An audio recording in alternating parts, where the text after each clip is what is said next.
Hey everyone, Chris here from RealRideshareStories. If you're new to the channel and you're looking for different things within the rideshare industry, whether it's news, tips and tricks for passengers and drivers, or what actually happens on Real Rideshare rides, start now by hitting the subscribe button and ring the bell for notifications. So we're going to be talking about how long is too long at multiple stops. One of the things that this came about is from a post that I saw on Facebook earlier today. That was, hold on one second. That was talking about how long would they wait for a ride, and they were at the 30-second mark, or I'm sorry, the 30-minute mark already when they posted this.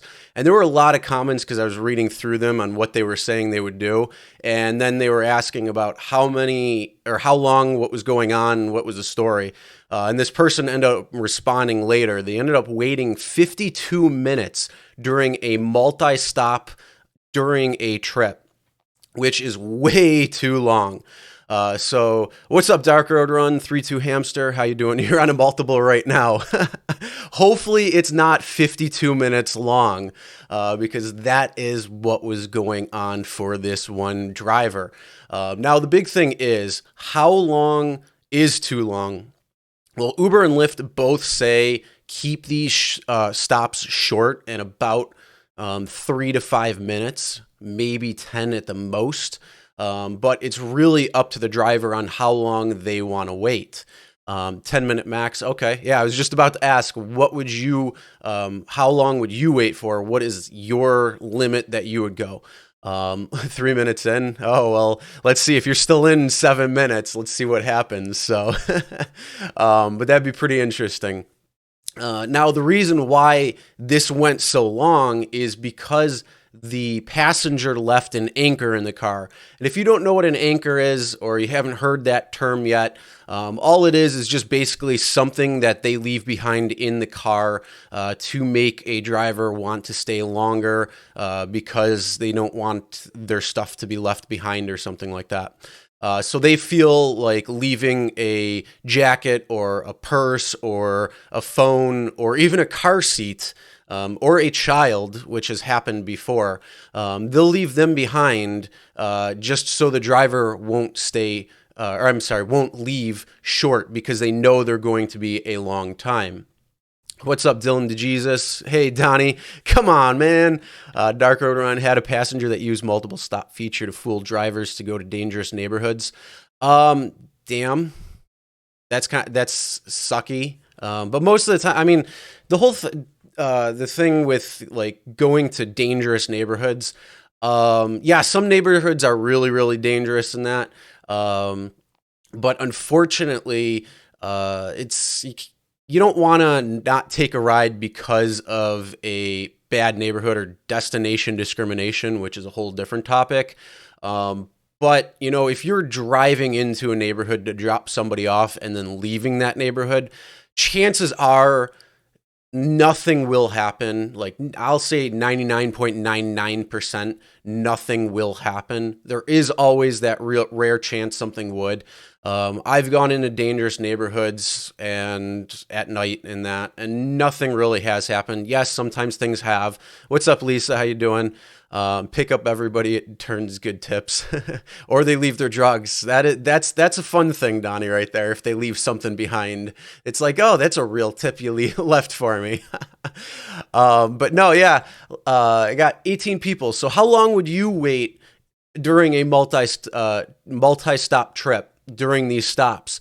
Like I said, Uber and Lyft recommend 3 to 5 minutes, just something where you're going to the store. How long would you wait? Hey, John, what's going on? Yeah, how long would you wait? I go between 5 and 10 minutes, and that is depending on what situation's going on. So if it's a really slow night, like if I go out later and I'm waiting somewhere, you know, I might say 10 minutes just because it could be longer. Or if it's a busy night, then I might say 5 minutes, but it's going to be up to my discretion and what's going on. Say my name, please. Shaggy27. How's it going? How you doing, Timothy? But yeah, what do you got? You got tipped. Wow. Joe, that's a serious thing right there. Damn. I only got the grass. That's all I got. But yeah, wow. I don't know. Now, hold on, Joe. Was that actually tipped for you, or was that something that they left behind and you just were able to claim it as a tip? So, please leave your bud behind. Need something to smoke. Yeah. Um, sometimes they do leave things behind. I'm going to be making another video on about checking your vehicle at the end of the night, but not doing it home, doing it somewhere else. So that is going to be a video coming up in a couple of days, just to let you know. But yeah, that's one of the things behind that. But there's also other safety precautions. But yeah, as I said. With going on with the long waits and that. And 323 hamster, he's here. Okay, so it looks like they just hit the 9-ish minute mark or something, or 8 minute, which he was on a multi-stop as we were speaking, who gave the guy 10 minutes and got there in 10 minutes. So Driver Sensei, what's going on? How you doing? Good to see it. Yeah, 10 minutes for customer, 15 for corporates. Okay. Tim, looks like, hey, what's going on? Looks like, yeah, you separate it for depending on who's who, which is a smart thing to do. And again, yeah, it's up to drivers. But would you wait longer? Would you wait, obviously, besides 15 for corporates, but 15 for regular passengers, 30 minutes, 52 minutes, like this one driver did that I saw in a Facebook chat. How long would you wait? Because I surely wouldn't wait that 52 minutes. And did I say what? Oh, yeah, the anchor that was left in that ride was a car seat. So then that also brings into question, what would you do with these anchors? Would you tell them that they have to take them with them if they expect it to be too long? Or would you drop them off somewhere? What would you do? What's your practices that you do? Because during that post, I saw a lot of people that said, just leave it right outside, drop it off, leave it, and go. Can't end the trip. Other people were saying take it to a local hub. Other people were saying take it to the end destination, but cancel the ride and finish it there, and then put in a lost ride or lost item fee. So there were a lot of different things that people were saying there. But what would you guys do? Happened to you twice. 2 riders left their portable cell phone charger behind. Okay. You love watching the video. Keep up the work. Thanks, Shaggy. No, it's Shaggy27. That's his name. The girlfriend just got home, so might have been unintentional. They forgot their Altoids tin with powder and it rolled up. Oh, okay. That's funny though. I'm not gonna ask what you did with it. What you did is your call. That's your thing. Yeah, tell the rider to take their stuff with them. Make them take their stuff in case you have to cancel it. Yep, John, Lisa both say that. And Lisa, what's going on? I don't think I said hi to you. Maybe I did. Just looking at the chat. Sorry if I didn't. Been a long day. That's all I gotta say. What's up, no crybaby lifestyle? What's going on? Rode mic sounds great. Thank you. Yeah. I highly recommend it. I've used a few different mics in my day and this thing is legit. So if you ever are doing live streams and want a microphone, the pod mic, I highly recommend it. What's up, Nicole? How you doing? But yeah, so I'll let you know what I do. First of all, it depends on the stop. If it's a gas station, a corner store, something like that, they're going to be a short time. It's not going to be long. You're usually picking up drinks, food, snacks, something like that. So it's not going to be too long. So I don't even really usually say anything at that point because chances are if they go beyond 10 minutes, it's probably not going to happen. But if you go to another store, like maybe a restaurant to go pick up food, if you're going to, a Walmart or Target or something like that, it's going to be longer than 10 minutes easily. So letting them know that they can't take that time or that they have to order a second ride. At that point, then I might ask them, hey, how long do you expect to be? If they're going to say 10 minutes and like I say, it's short, or it's not busy out, and I'm like, all right, well, 10 minutes is fine. Or if they're cool passengers, something like that, it might help me extend it a little bit longer in time of what I would wait. Because attitude has a long way to go too. That's one thing I forgot to say. Trickster, what's going on?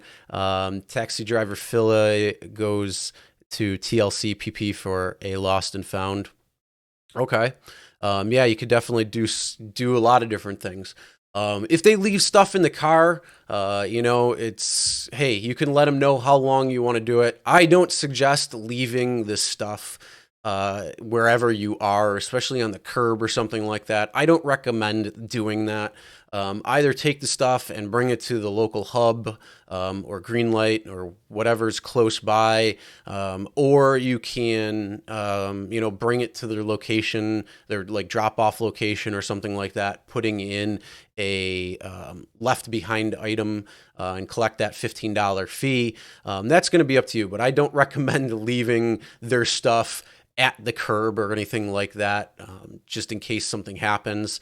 So you hate it when people ask to go in and out.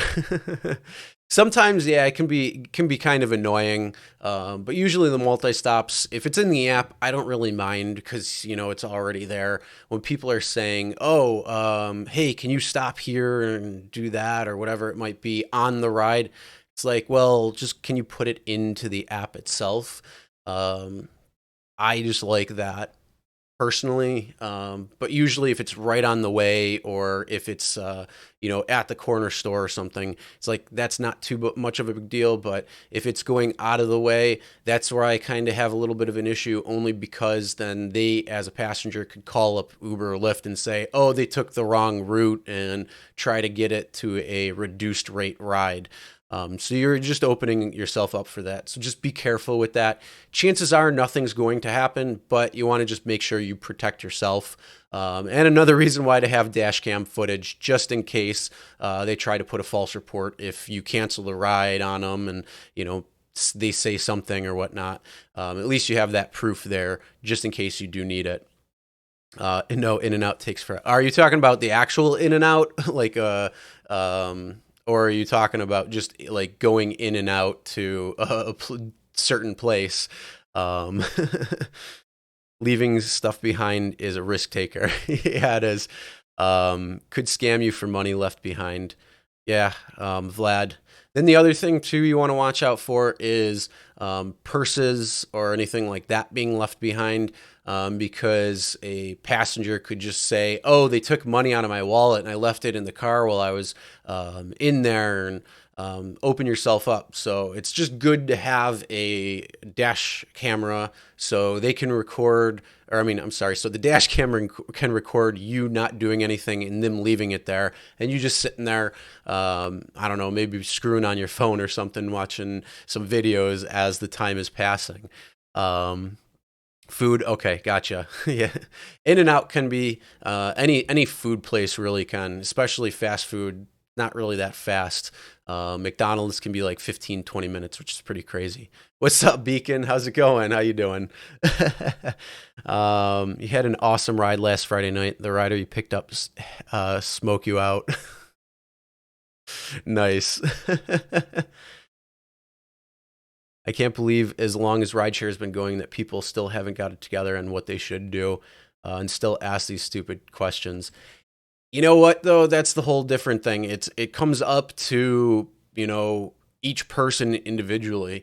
Everybody in this chat, myself included, is going to have a different answer for what it should be, because Uber and Lyft don't say this is what you should do and kind of stick to it no matter what. They just say things should be about 3 to 5 minutes, but it's up to the driver on what they want to do. So there's a lot of discrepancies there. But, waiting something like 15, 20, 30, 52 minutes, where I got this inspiration from today, that's just ridiculous, and you're not getting paid enough for that in any way. And hold on, I got to see what the fare was. I took a screenshot of it. That person waited 52 minutes.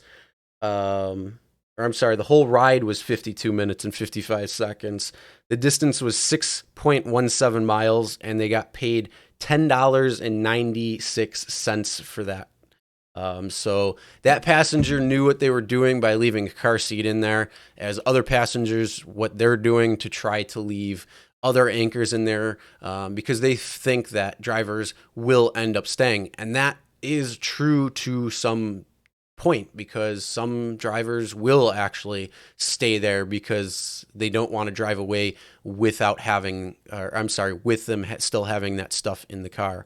Um, Cell phone stuck in the seat. Yeah, I mean, sometimes the cell phone stuck in the seat thing, that can just be accidental. That's more than likely going to be something where it's going to be they left it behind on accident. Although, yeah, it could be on purpose.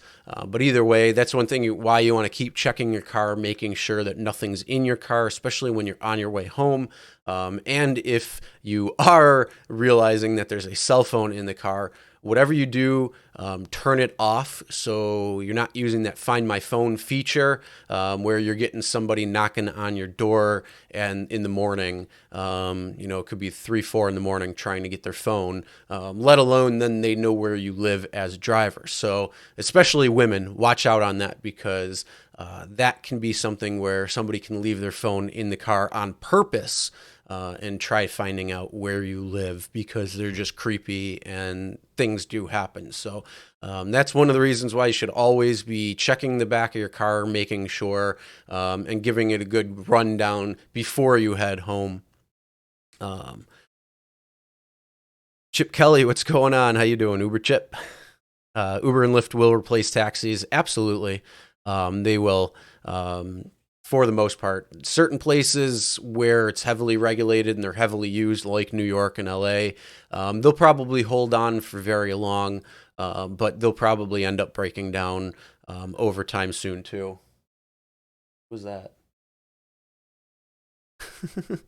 Reboot computer repairs. What's going on? Went to pick up a passenger with skis and a huge hockey bag, which won't fit in the car. But besides that, he had 2 kids that are of child's car seat age, and the rider didn't provide the car seat. Wow. I hope you canceled on that ride. I hope you waited the 5 collected and then drove. Yeah, I mean, if that's the whole thing. If they're unsafe, if they don't have the proper car seats that they're allowed or that they're needed for children, that's a cancel. And then, yeah, if you can't fit the stuff in the car either, they should have ordered an XL, done something there. But unfortunately, people don't want to do that and try to cheap out by doing the cheapest thing possible. Pat, can we call in, bruh? If people want to call in, I can set it up so we can do a call in. I wasn't planning on it, but if you guys wanted to call in, we can do that. Just let me know. Either give like a thumbs up or say you want to call in, and I can set that up if you want to do that. Didn't get the cancellation fee, but you canceled the trip, not the rider.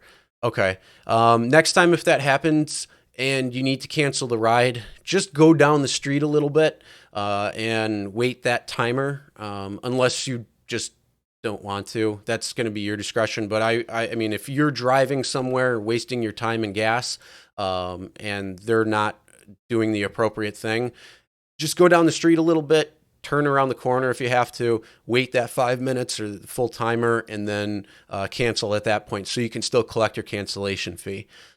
Just so you know. And if they end up canceling, then you don't have to wait the time. But that's just so you know for future reference.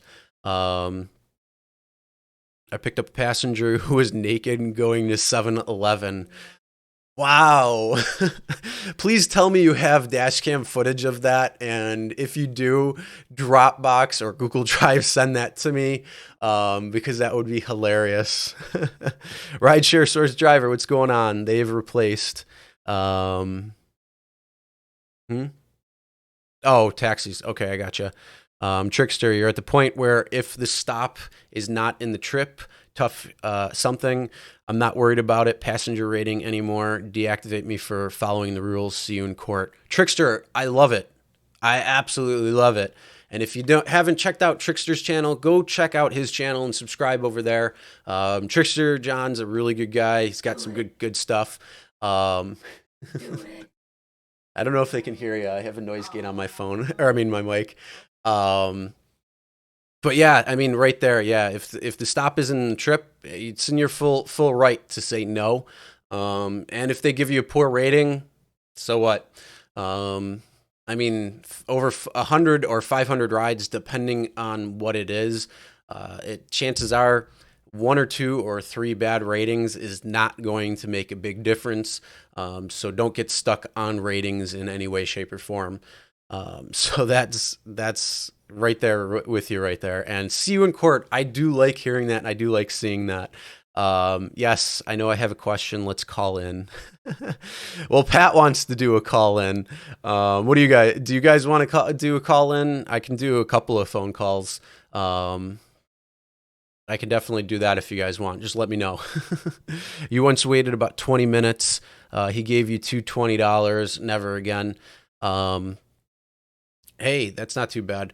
The only time, actually, I just remembered, funny story. There was one time where I did wait about 30 minutes because they tipped me $50 to wait that long. So I said, okay, and left the meter running. I was just hanging out in the car.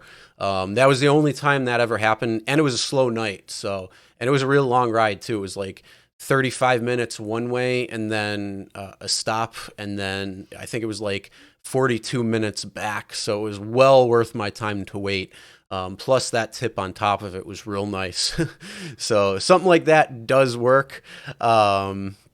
Right, done, hamster. All right, perfect. The freaks come out at night. Yes, they do. They absolutely do. But unfortunately, sometimes they're out in the day too. They just might be wearing suits.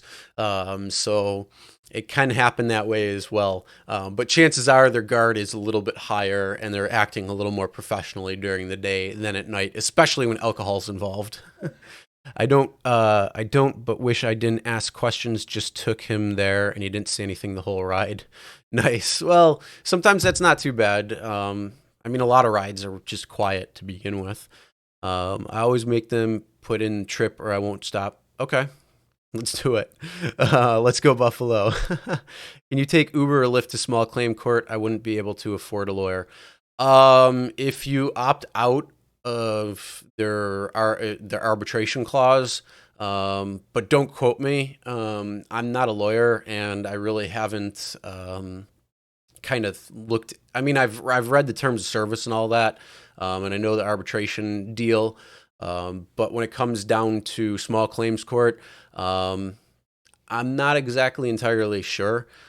So you might want to talk to a lawyer, just as like somebody who you kind of want to just go and get some information from. Usually at that point, they're not going to charge you. Or if you know somebody who is a lawyer, like a friend or a paralegal, that can help as well too.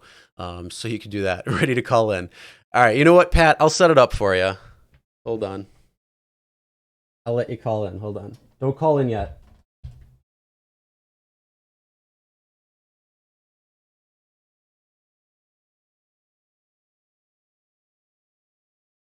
Gotta go till next time. All right, Trickster, have a good one. All right, hold on. Let me call in. Let me set it up. All right. All right, it should be ready to go. So if you want to do a call in, Pat, yeah, if you want to call in, go for it.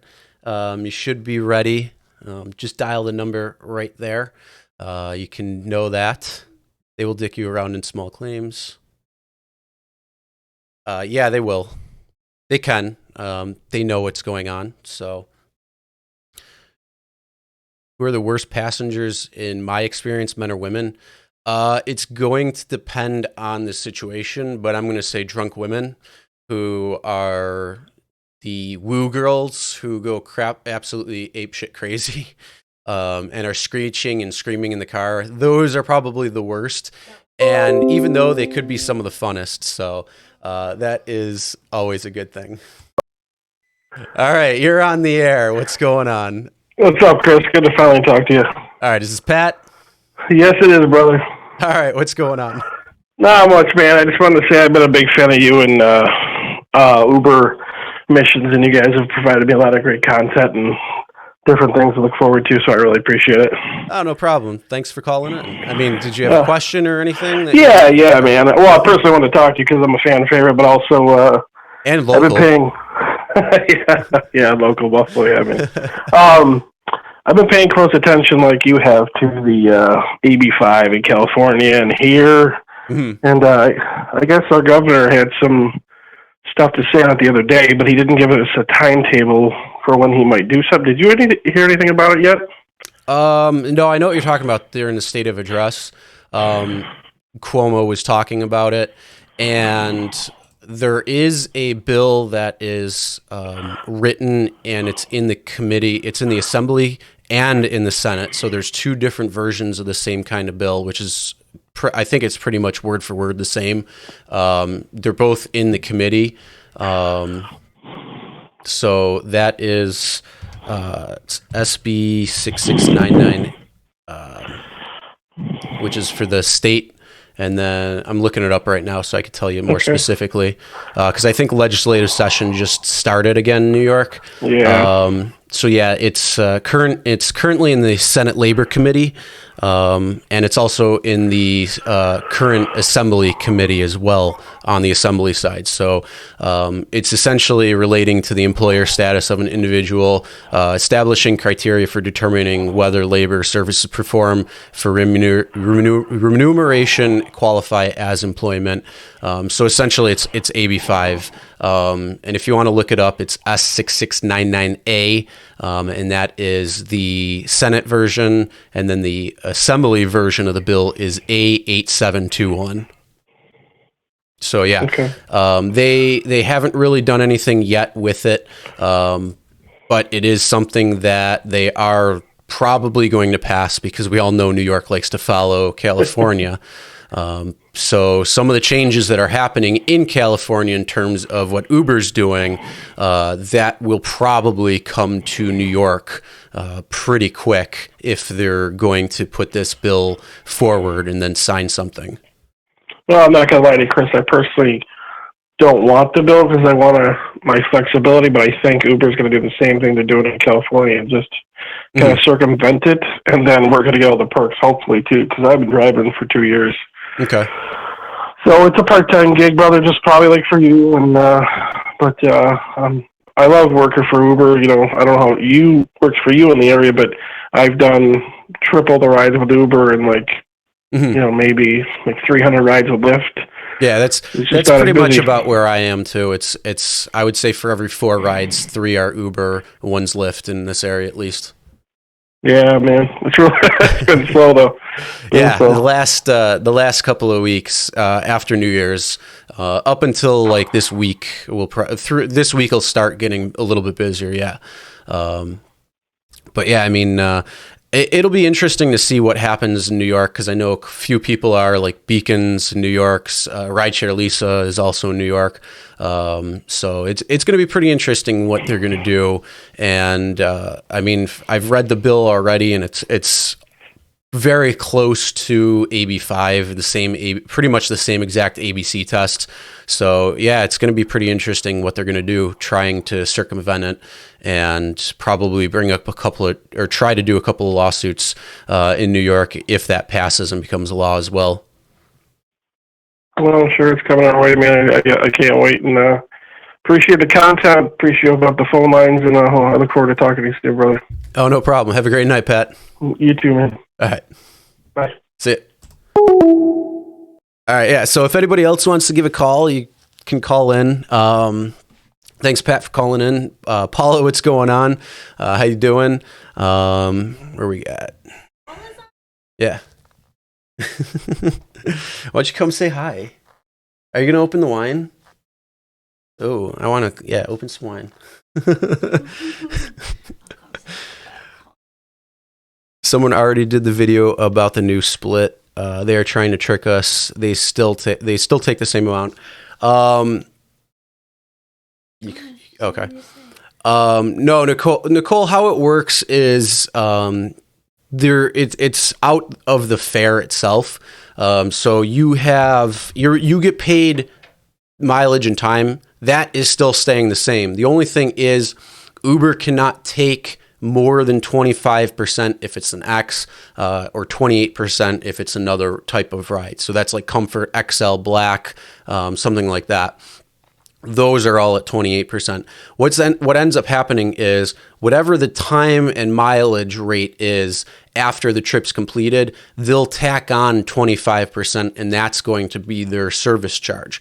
The booking fee, on the other hand, is what Uber charges just to book the ride itself, and they get 100% of that. So if you take a short ride, it's going to look like probably 50-60% of what the rider actually pays to what you receive. But if you take a $100 ride, it's going to be about 25%, because let's say it was you get $75, the rider's charged $103 because it's $3 booking fee. That would kind of come down to close to about that. So yeah, if you're adding the service fee and the booking fee together, it's going to make it look like it's higher than 25%.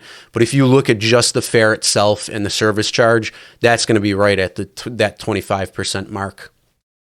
Uber Girl Paula says, "Hey Chelsea, pour us all a glass of wine." I just asked her what kind of wine she likes. I'll come say hi. Hey Rick Reviews, what's going on?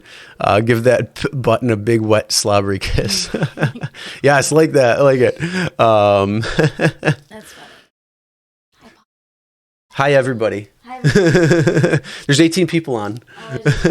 Yeah. Oh, You took a ride with Teamster the other day. He said they put a ton of money in to help get AB5 passed. I'm sure a lot of people put a lot of money in for it to be passed. So yeah, new changes on Uber and suck in California. Okay, Ace, what's the reason for that? Let me know. Drivers, please don't think this 75-25 split is all good. You know, it's not, because the pay rate isn't going up. So you're still getting paid on that same exact mileage and time. The only thing is they won't collect more than that 25%, which is good in certain circumstances. Like they can't just charge you whatever they want to. They're actually going to just charge the passenger what they want to. And then, whatever they take is whatever they take. So it puts a little bit of limit on it. But the only thing is, if they want to collect more money, then they're going to have to raise mileage and time rates so they can make more money on that ride. Because the only way that they can make more money is if they are charging more money, which in turn means that you as a driver will make more money. So that's kind of one of the little bit of the difference there. Love a glass of Merlot. Okay, nice. Yeah, I like Cabernet or Malbec. I like the drier reds. Chelsea's a beautiful girl. She says thank you. She's in the other room in the kitchen getting us some wine right now. Gruber is taking more than 25%. Yeah, but like I said, look at the surge. I'm sorry, not the surge. Look at the service fee versus the booking fee, and if you do it that way, it should be that. And I don't believe it's in all markets yet. They're rolling it out throughout the state, so it's coming in the next couple of weeks. And I heard mid-January it's supposed to have all of the changes that are happening. Are riders using the PIN verification in Buffalo? They can now. So riders can. I actually just changed my settings so that people can, or if I ever order an Uber, they have to use the PIN code. So yeah, you can do it. Shocking, but not surprising what they're doing to the drivers. Yeah, it's sad. I mean, it's still good money for several people, and that's why people are doing it. But it's also easy money, and people aren't taking into account everything else, like your car maintenance, your wear and tear on the car, your gas mileage, your time and effort, and all of these different things. They're not taking into account that. So making $100 a day on, the platform might look great, but you also might be spending $50 or $60 in, gas and maintenance and all these taxes and all these different things that you need to set yourself up for. So you're really not necessarily making that much money. You emailed them. Okay. Thanks for taking the call. No problem, Pat. 716. Huh? This thing. Whoa, you don't do it that far. That's a fail. That's a wine fail. Now we got to drink the whole bottle. How do you see it? I still haven't seen it. Passengers have to set it up in the app under the settings. Let me look it up real quick so I could tell you exactly what it is. It's 1 second. If you go down, open up the driver app or the rider app, and just go into settings and then go to the safety tab. It says verify your ride. Use the PIN to make sure you get in the right car, and that's all you got to do is set it up there. So if people don't know about it, because I don't think they really emailed anybody, it should be something that's mandatory. That's what I believe, and that's what I think. You got the first PIN code fair tonight, hoping it becomes mandatory. I hear you. Get rich or die scratching. That's exactly what I say. It should be mandatory. Do you think riders will ask, what's my PIN? They're stooges, some not all. If they don't know what they're talking about, then yeah, they will say my name, my PIN, which I think would be absolutely hilarious if they do that, because I'll just be like, oh, I'll cancel that. Yeah, see how it went through? I see. You can't do it all the way. You reviewed your fares and Gruber's still take. Okay. Hey, Ace, can you screenshot me a couple and then email? Black out any information that you want, but if just so I can at least see it. You sure it wouldn't get the newscaster open bottle of vino? Thanks. Quest and bonuses are gone. Yeah, and they're changing them. Unfortunately, yeah.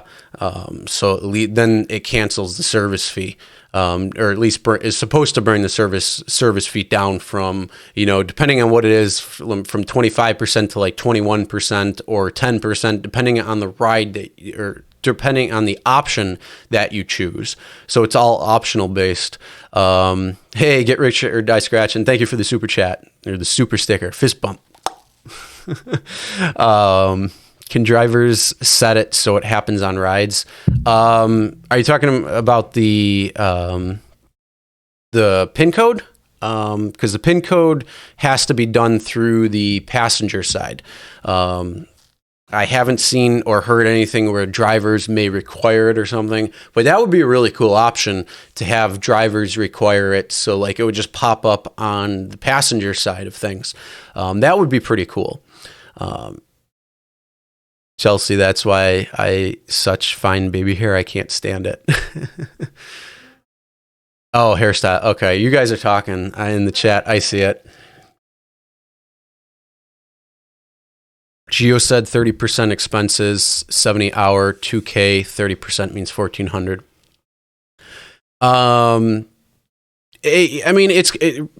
Honestly, it's going to depend on many different factors. It's going to depend on your market.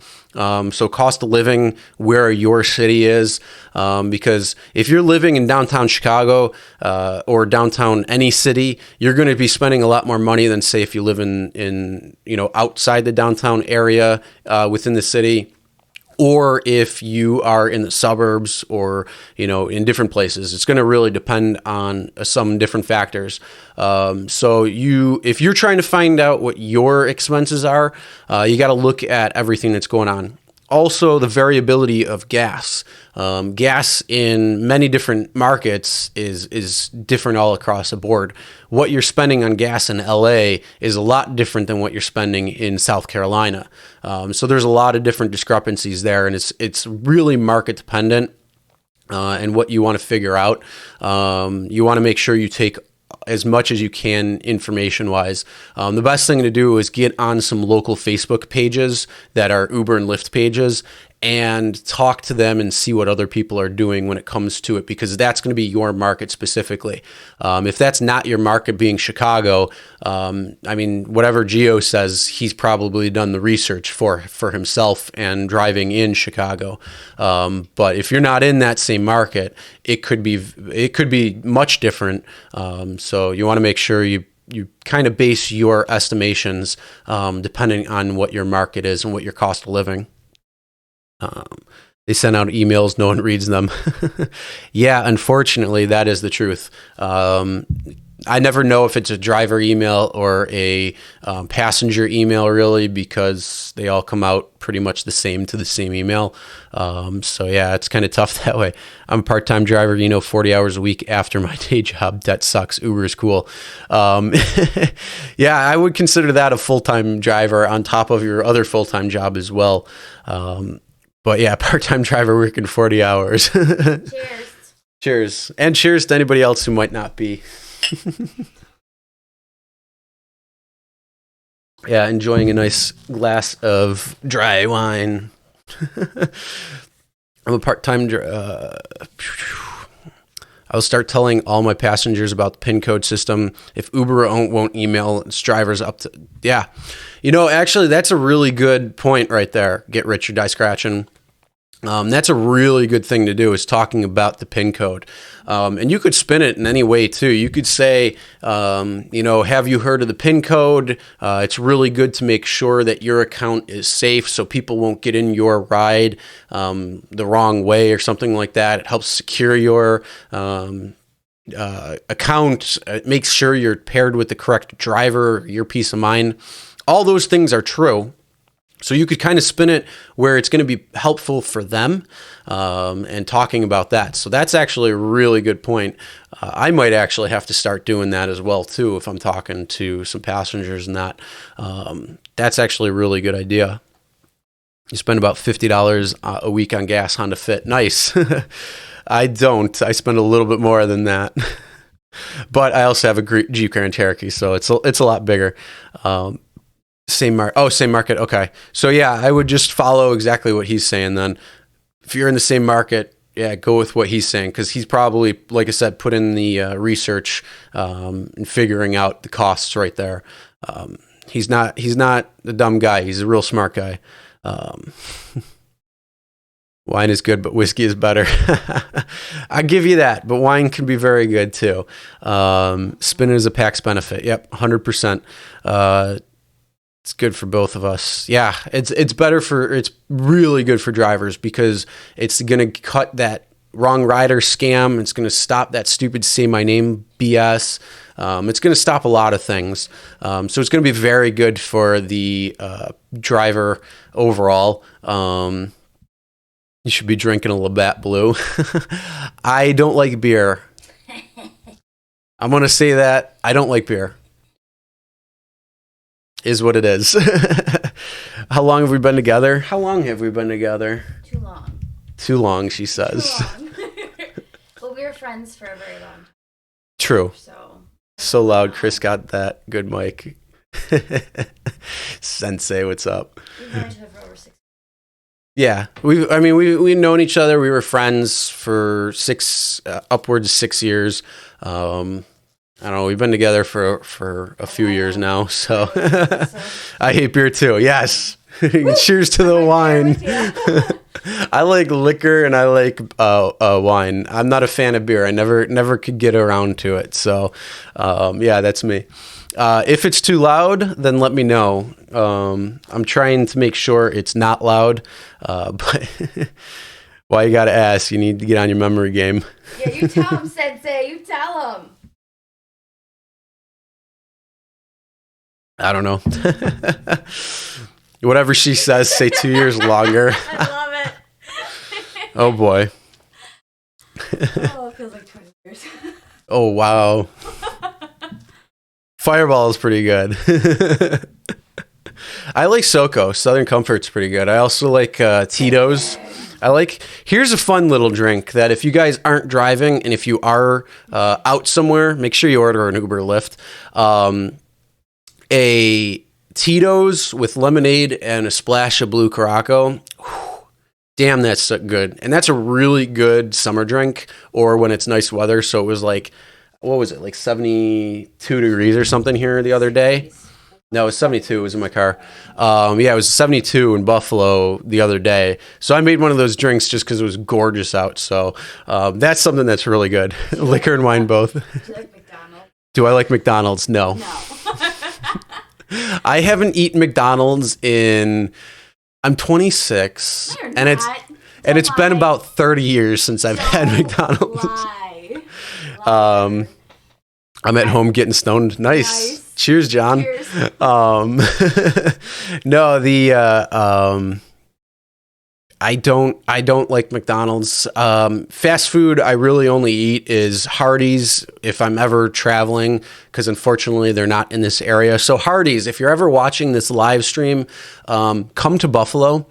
No, I like Chick-fil-A. I do like Five Guys. Their burgers are amazing. I'll go to Popeyes every once in a while. Mighty Taco is really good if you're in the Buffalo area and know Mighty Taco. But that's really, I don't really eat too much fast food. I try to stay away from it. I like to actually eat healthy. I'm on a diet, kind of a diet kick right now, where I'm trying to lose the weight I gained because of rideshare. So I'm down, I don't know, like 15 pounds, and got to go a little bit more. So try not to eat that fast food stuff. All right, Shaggy, have a great night. What day? What? Lisa, what day? What? You like cold sake? I would expect you'd like cold sake. Bacardi 151 Di Serrano, apple juice with gasoline. Oh my god. You know what's really good is dark and stormy. Ginger beer and dark rum. That's really good. That's also another good thing. What's the favorite wing spot in Buffalo? 911 Tavern. I like Duff's, honestly. I do like Duff's. Oh, somebody's calling. All right, who's this? Really 26? No, I'm not 26. I'm 34. Don't lie. Jeez. I tell everybody I'm 26. Hey, what's going on? You're live. What's going on? Is this a talent and silent show? I'm sorry, what? Yeah, I need to settle my computer. Is this a talent and silent show? I'm sorry, what's that? You're a little Is this quiet. a talent and silent line? I need to sell my computer. It's got a little bit of Jillin juice on the keyboard, but I need to get rid of it. I need to try to get $100 for it. Is this the talent and silent man? No. Come on, man! Oh, Donnie. What's going on, Donnie? I'm like, I thought that was you at first, too. What's up, Dustin? Man, I'm working. Nice. How's it going out there in Mississippi? I'm busier than a one-legged man in an ass-kicking contest right now. Nice. Come on, I'm man. getting all these. I got $1 million tip today. Cash tip, $1 million. Nice. I got to see that video. I haven't been able to watch it yet. I know. I can't put it in the bank, though. Hey, y'all were talking about the PIN system has been in this market for months. Well, I guess we're like a small market, test market, so they're just playing with us, company man. Mm-hmm. Oh, shit. What happened? They tried to that was transfer my my fault. call. That was my They fault. trying to transfer my call. You trying to transfer me to customer support? Hold on, your call is very important to us. Let me put you on hold. Do. Oh, hey, let me tell you what I do with customer support. All right. So I get on the app, and I get right in amongst of the beehive of the 50 cars that are within the 10 casinos. So I get myself out of the loop, so I call them and say, listen, customer support, I have 0% cancellation fee. I have 1,700 rides. I have 98% acceptance rate. I said, listen, y'all have got to get me out of this loop, and immediately after I hang up the phone with them, it's nonstop pangers the rest of the night. So I don't know what they do, but they do. If there's 5 or more cars, they put these cars in a quota, just like they do at the airport. It's really strange. There'll be 20 cars piled up at the casino. But getting back to your PIN system, if you got a minute, I'll let you know what's going on here. Yeah, definitely. Here's the things that the only downfall to the PIN system is going to be this, and it's happened a couple of times. Customer gets in the car. It's a third-party ride. The guy orders the girl from the casino to come to his casino, and his phone is dead. After she gets the PIN, she can't remember the number. All right? So that's one instance. Mm-hmm. All right? The other instance is when their phone goes dead when they get in the car and you don't got the proper charger. Or somebody steals my charger. But that's happened twice to where I couldn't put the PIN in. Yeah, because their phone was dead, or the person they got it from, they can't get back a hold of that person. And the other thing is they're poorly like some people are coming from cities down here like Detroit, or they come from Chicago, or they come from California. They fly in and go to the casinos. They know nothing about the PIN till they touch down. They've been using no PINs all their life. And when they touch down, when they get here, the PIN goes bam. So they don't even know where to go to find the PIN. Mm-hmm. I mean, now, is the PIN mandatory there? Yeah, apparently it is, because it's working it's working on every call. Okay. I mean, you can opt out of it, but if you don't opt out of it, it opts you into it. Okay, that's interesting. When they touch down here, and when they're in this market, I guess you can opt out or you can opt in. But the problem is the customer doesn't even know where to look for the PIN. That's just really strange. And I have to show them. I said, listen, it's up on the right-hand corner. It's a red number. You can find it on your phone. And okay, there it is. And then, so a lot of customers here are shocked. But it's a good thing. But getting away from the PIN, the only other thing is I see where they got a petition going out in California where it says, if the fare is not $5, I ain't taking it. I ain't taking none of the $5. Well, the problem here is everything's on sale. We only get $2.99. Used to get $3.13, but we get $2.99 to take you across the street. And there's a lot across the street taking because all the casinos are within rock throwing distance. So she don't want to get her hair messed up, so she calls the Uber. We get her in the car. But they do give us killer tips. And I sent Beacon some screenshots. They're $8, $10, $5, $8, $5. Nothing under, sometimes you'll make more tips than you will in rides in the first 2 or 3 hours. So, but I also, as a courtesy sometimes, because it's a luck of the draw, I give them this lucky coin with my face on it, and it's worth $1. So this golden coin, you can peel my face off and turn it in for $1. But this golden coin, sometimes it's worth $1, of course, but I just give it to some people as a gag. And they'll give me a $10 tip for that. It's a Susan B. Anthony coin, but I'll go home on my printer and I'll put my face where Susan B. Anthony. I'll say, listen, peel my face off and it's worth $1. But they keep it for luck. It's a lucky charm. But you got to come up with some strategies. Like at Christmas time, I gave away. I had my wife went to the dollar store and wrapped up some dollar presents.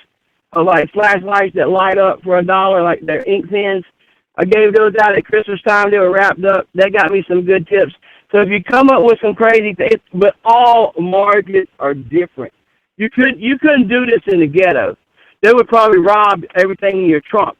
But every market is different. So to each its own. To each its own. It's all be in the book. Yeah. A digital hitchhiker. Hey, but man, have a good one. I'm finna get a panger here at Buffalo Wild Wings. They're slam packed. It's halftime. Nice. A lot of people gonna be leaving at halftime. Have a nice. good one, man. Come on, man. Come on, man. Have a good night, Donnie. Make that money. All right. So that was Donnie there. Yeah, I didn't recognize it was him at first. What's going on, Dustin? Omer, how you doing? Omer is driving, jumping in the shower and laundry. You're just a figment of the imagination. Nice. Now who was it? Somebody wrote that the pin is not mandatory. I think in some parts or certain areas, certain things might be mandatory. Donnie's got some pretty crazy things going on there when it comes down to it. So, all right, who's this? You're live on the air. Yes, long time listener, first time caller. Hey, how you doing? How you doing? Good. I love your channel. It is the bee's knees. I'm sorry, what? It is the bee's knees. Bee's knees, how you doing? I'm doing great. I just wanted to answer your question about the multiple stops. Okay. I think multiple stops are some crap. That's what I think. I figured you What's didn't going have on? this number programmed in, so I called on the other phone. What's going on? Not much, man. Yeah, the multiple stops thing. When people leave something, that's why you always make sure when you don't stop, unless it's already a multiple stop preloaded into the app. I would say you make sure they take all their stuff with you, and you can do that because you never know if you're going to get another ping while you're waiting. Mm-hmm. Yeah, exactly. That's always the best line to use right there. That's what I think. Yeah, you want to say that one more time for anybody who's just wants to listen or should listen? For anybody that just wants to listen, guys, when you get a ping and they have leave their stuff before you go into like Walmart, Target, CVS, wherever you want it, you make sure you say, please can you take all your stuff with you? I don't want to be responsible for your belongings. And in case I get another ping, I might have to go. So I would, you need to take all your stuff with you. They want to give you some crap and everything, but well, I can wait for you for a couple minutes. That's it. Like more than 5, but you need to take your stuff with you. Mm-hmm. If not, you'll have to reorder afterwards. Mm-hmm. And that's it. Yeah, no, that's a smart way to go because you don't want to have them leave their stuff behind and get stuck there. What's the longest you've ever waited? You're cutting out, bud. Yeah, I listened to the kind of the way. That was my fault. I wanted to hear myself how I sounded when I was doing that. I didn't know if you knew it was me right away or not. Yeah, no, I saw the number pop up. I knew it was yours. Oh, man. If I tried to call it the normal number, I mean, you have obviously another phone program. Yeah. Yeah, man, and how long is too long of a wait? If you're waiting more than 5 minutes, that's pretty much too late, but I would say no longer than 10. And that's depending on where you're stopping. If you're stopping at a gas station or something like that, where they're just running in and out real quick, the potential of you getting a tip could go up. So, I mean, I might wait on that because if they're in a convenience store like that, odds are they're not trying to shop, for dinner and everything else. They're not going to take too long in there. Other than that, if they're going to, like I said, like CVS or Walmart, Target, any of that stuff, no. That's negative ghost strategy. You take your stuff and you kick the rocks. You got to go. Can't leave no anchors up in this car, okay? Because this boat's got to sail. Mm-hmm. Exactly. 100%. You don't get paid to wait. That's what we do, but not really. Pennies don't count. No, not at all. Time is worth way more than pennies. And tomorrow, for everyone that has been asking me over and over, is going to be my first day driving in my market. Yes, which is going to be awesome. Pass, got the whole van cleaned out and everything, and that was a disaster. And drove in once, so that was fun to clean all that up. Mm-hmm. I anticipate how tomorrow is going to go. Probably going to be slow. It'll be a Tuesday, but whatever. Got to get my feet wet. Oh yeah. Hopefully, I'll get lucky and tomorrow will be like my last day driving, but knock on wood. Well, hopefully it'll be a good day to get back into it because it's been quite a while for you. Yeah, it's been like 4 or 5 months. Mm-hmm. Plus you got to learn the whole market, and it's going to shift in a few months when it starts getting warm. Yeah, that's what I'm hoping, and that's what I'm going to try to stay on this side of it of the Parkway, because I guess on my side of the Parkway now it's $1.15 a mile. On the other side of the Parkway, it's like 65 cents or some 65 cents. So I don't want to be on that side. Yeah, stay where the money is. Yeah, exactly, man. Exactly. But all right, bro, I don't want to take any more time. Let somebody else keep calling in. I love your setup, dude. I'm so jealous of the setup. Oh, thanks. When I get everything set up, my laptop, new computer, you're going to have to tell me these programs you're using because, man, that's definitely. awesome. Yeah, thank you. I love Yeah, definitely. that It's actually pretty. I was actually kind of surprised. I don't have any background in this type of production, but just watching a couple different YouTube videos. Do you have a green screen behind you? No, it's just floodlights, so I can change it. Oh, it looks cool. That's your girl just about to get you a new drink. What you drink at home? Never mind. Don't say that. Yeah, well, sorry, man. You be safe. Keep doing your thing, and wish me luck tomorrow. And like I said, great channel. Come on, guys, boom up in here. We got 20 watching. Then we got 9 up. What the hell's wrong with y'all? Yeah, give it a good thumbs up. You know the drill. Thanks. Thumbs up or no? Thanks, Dustin. Yeah, you have a great night. Good luck tomorrow. Let me know how it goes, because I'd like to hear. Man. And hopefully I get some content. Yeah, and then if you don't know and you're living under a rock, go check out Dustin is Driving, because he is the #1 YouTube channel in Uber and Lyft, the arena, and the whole rideshare. So he's #1 out there. But yeah, check out his channel, and also he's got a workout channel out there now too. So check out his channel. What's the name of it again? Workout with Dustin. Workout with Dustin. Yeah, I couldn't remember if it was Dustin is working out or Workout with Dustin. I know. But yeah, check that out. So if you guys are looking to lose any type of weight or get inspiration, go check out his workout channel as well too. I appreciate that, man. All right, man. We be safe, and I'm going to continue watching for a bit. All right, no problem. Have a good night, man. You too, bro. That's it. All right. Yeah, that was Dustin. I hope that's not a real thing that's going to be starting, but no, I'm just kidding. Well, somebody said that they weren't sure who it was. I don't know. Trying to scroll back up in the chat to see. I'm the mind reading sensei, is what he says. Biloxi is the second largest casino market in the U.S. Yes, that is true. Biloxi, Mississippi. Dustin should have called through the Uber app. CVS is closing. What? Is that true? I don't know that. Never do a stop at Taco Bell. You will be waiting forever. I agree 100% with you there, Genuine. 100%. Somebody wanted to go to Taco Bell, and luckily they were closing as we were entering, so it was like they couldn't go in and they couldn't get their order in any way, which was great. So unfortunately, yes, that they are slow. And then same thing with McDonald's. They're really slow, and that is part of the reason why I stopped doing Uber Eats too.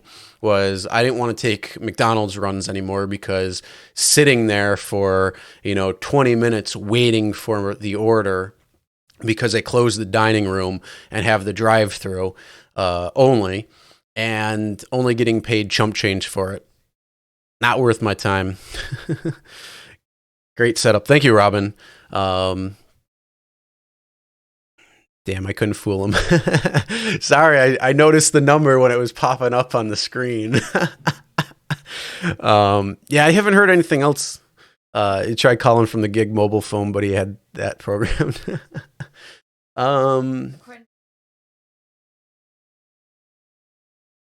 You got stock in them. What are you using? Robinhood, Acorns, whichever one's got Rite Aid. All right, here. How about this? CVS, you type 111 for better, or Pat, Rite Aid, 555 better. They both suck. Which one do you like? Which one do you use? Walgreens. Oh, we got a Walgreens. Put Walgreens 999. I don't even really go to the small shops. Oh, Dustin, you were talking about water one day. This stuff, this infusion stuff. If you ever guys see this is some good stuff. You get your like vitamins and minerals and stuff in it. It's actually really good.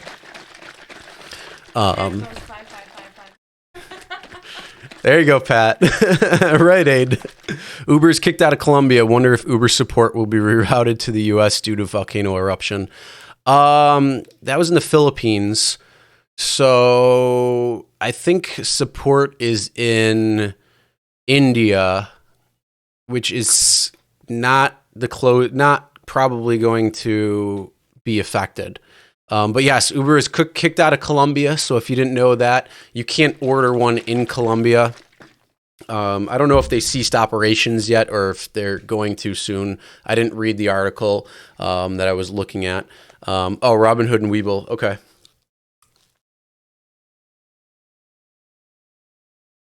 But yeah, that'd be nice if it was rerouted to the US, but I think they're in India. You should bring the wife on in the live stream. Come over, say hi. I can put the desk to stand so we can both stand. That's perfect. That works. Yes, I have a standing desk, so Yeah, that's perfect. this is legit. This setup is legit. Okay. So this is Chelsea for anybody who didn't know. Face. Dustin, wow, oh, that's cool. Boyfriend in grade school was Danny Hood. Imagine if I married him. That's kind of funny. Robin Hood. Danny Hood. I heard they were in the Philippines. Okay. They might be in the Philippines. I'm not sure. I just know it's not around here. So, yeah. If it is in the Philippines, then who knows? They might do something.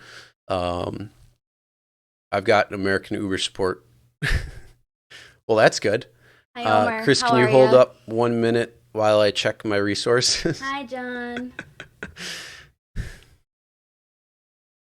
Got that for the wife. Nice. How you Yeah, doing? standing desks are legit. With the amount of time that I edit and do videos and stuff like that, you got to stand up, you got to stretch out. And even doing live streams, it's really good because right now we're on Yes, Dustin, I'm taking over. an hour long, so it's actually really good to.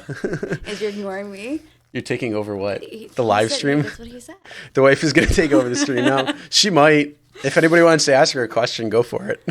I hope I spelled your name right. Yes, you did. SCA is the S3 letters. John spelled it right. Yes, he did. Yeah. If it's busy, 3 minutes and I'm out. Nice. That's the whole thing. It's up to the drivers, and they do say 3 to 5 minutes. So if you want to go 3 minutes, Matt, by all means, you absolutely can do 3 minutes. But yeah, anybody out there, if you guys are looking at desks and anything, This is I so highly cool. recommend doing a standing desk. This is really cool. Only because if you're sitting somewhere for a period of time, Who's Ace, this is Chelsea, my girlfriend. Hi, guys. So yeah, if you don't have one and you're looking for one, I highly recommend it. It's just a really cool thing. And yeah, that's what I'm going to say about the standing desk. No, I love it. I think it's great. Hands off, Chris. Bad boy. Okay. I do what I want. No. Does Chelsea drive rideshare? No, she doesn't. No, She I actually do not. doesn't even use Uber or Lyft. But she does a smart thing and will call friends if she's going out drinking or have a DD. Like she was Right. actually just at a party tonight for her work. For those of you who don't know me, I am a hairstylist. So I had a huge party for my company. So that's where I was at tonight, but I drove. Got a ride. And now you're drinking. And now I'm drinking. Where is your wine, by the way? I already drank it. And you're not drinking another glass? Yeah, Dustin, you tell him. You tell him, Dustin. You better put a ring on it. Dustin. Do we need to have a chat? No. Where's the Smackovich? Get it out and give yourself a smack. Smackovich yourself. I like Dustin so much more now. Like, if you didn't know, his live stream, he was talking about something with treat yourself earlier. Treat yourself. And I put something like, all I want is a cookie, treat yourself. Mm-hmm. And now I'm going to be like, smack yourself. Oh my God. Did you see the message on Chris's phone? What does it say? Driver Sensei is 36. Oh. Okay. Oh, because Chris lied about his age. As always. I say I'm 26. I tell everybody I'm 26. Yeah. Should have her hairstylist number for your market. Hey, well, anybody who wants to go can. Yeah, you gotta be in Buffalo. Dustin. What is he saying now? Come to Robin says, come to Vegas. She needs a new hairdo. Nice. Actually, Robin, I think we're going to Vegas. She just doesn't know this yet. What? I think we're going in the next June. June? Something around there. Oh, boy. Shh. I think it's June for a show. So if that's the case, Robin, we'll hook you up. Yeah, we'll hang out. You're exactly right. Very successful man. Have a great woman. That's Lisa awesome. Trying to get me a truck. I love it. Oh, Lisa, you're so great. Dustin said Lisa trying to get you in trouble. Yeah, I know, but that's what I'm saying. She's so great. Exactly. I told Chris in the chat he was 2 years younger than Driver Sensei. Oh, jeez. Gotta use those connections. Chris, when are you going to get... True. What the... Come on, people.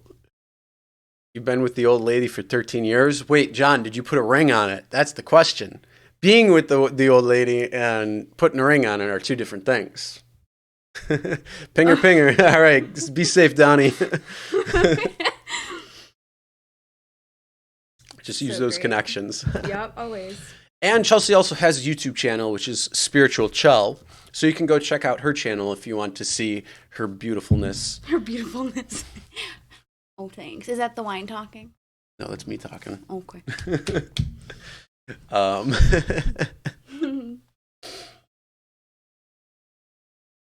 Yeah, this went to a complete hangout chat. I guess so. Which is fine. I don't care. I love hanging out with everybody. It's a lot of fun. That's why we do. That's what I do with the live streams. I talk about what we talk about at the beginning, and then we hang out and have a good time. Dustin, you are a smart Not man. Yet. You are a smart man, Dustin. Chris is within a year older than me. I put a ring on. You put a ring on yours. You got 4 kids. I have 1. Doesn't matter. It doesn't matter about the kids. Oh my God. Oh, look at that. Look at that. John, no, not yet, but one day soon. At least he wants to. Hey, Snake, what's going on? How you doing?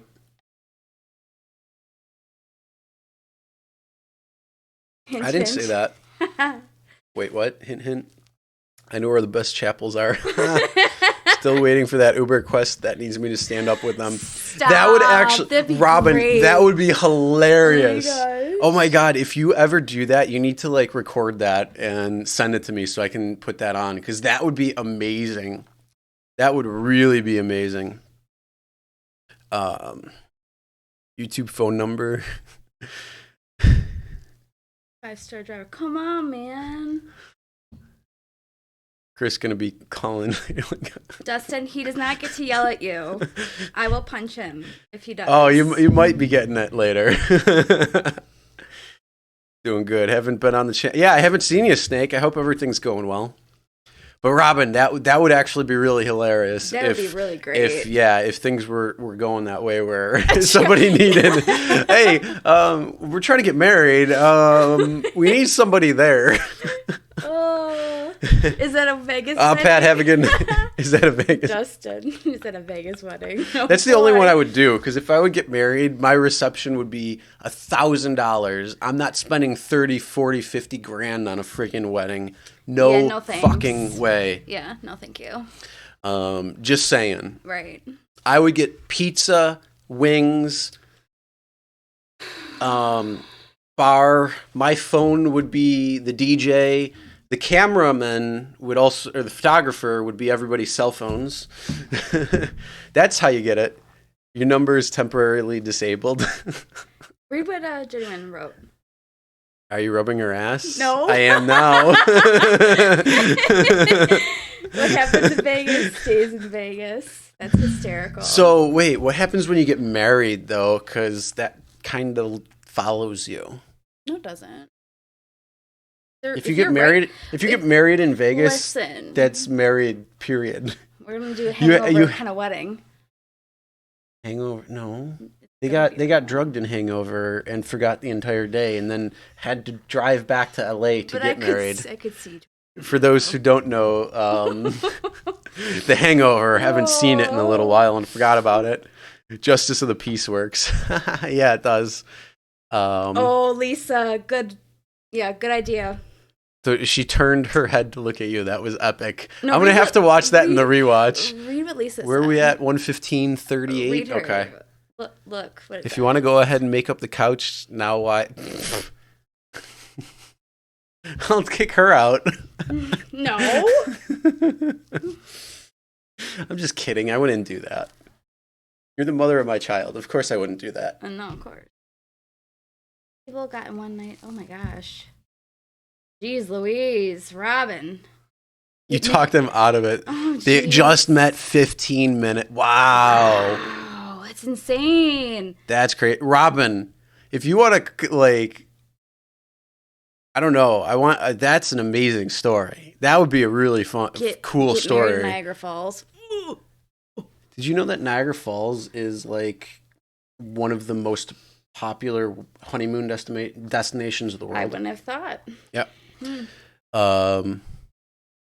Trickster, Dark Road Run did a nice video about you just now. Oh, thanks, Dark Road Run. I don't think he's on, but I really like Robin. She's really funny. I'm actually looking that up right now. Donnie will be your homemade DJ. boom mic test. Yes, I like Omer's comment too. Make her on the couch. Right around. That's great. Videos. Hold on, I'm looking up Dark footage. A great point. Oh, okay, cool. Look. I'll have to watch Dark Road Run's video in a minute. He just said a great point from Real Rideshare Stories. Oh, okay. So I'll have to check that out. Thanks, Trickster. Send us the footage, Dustin says. Make her bed on the couch. Send us the footage. I can't do that on YouTube. I can on Twitter, though, because apparently you can. Get your license at a county building and call, pick up. I'll even take you to the county building for you. She's funny. I like Robin. Donnie will be your DJ. Yeah, that's true. That. Donnie does that. I didn't even realize that really until yesterday's live stream. Being a satellite DJ, which is pretty cool. Mm-hmm. Dustin will be the comedian entertainer. Dave the Uber slave will picture as he's a great camera. Make your bed on the couch. Right, you have a great night. Gonna do some gaming. All right, Dustin, you have a good night. You're gonna you might get a little hate message later. Yes, I'm just Lisa, kidding. I would love to meet you too. That'd be awesome. Lisa's got. You know what, Lisa? You're gonna have a spot. Here, move over a touch. Lisa, you're gonna have a spot right here next time you come into Buffalo, which is actually this weekend. I know that. She's coming this weekend. Yeah. Nice. And then we can all do a live stream because you got some stuff that you can share as well too.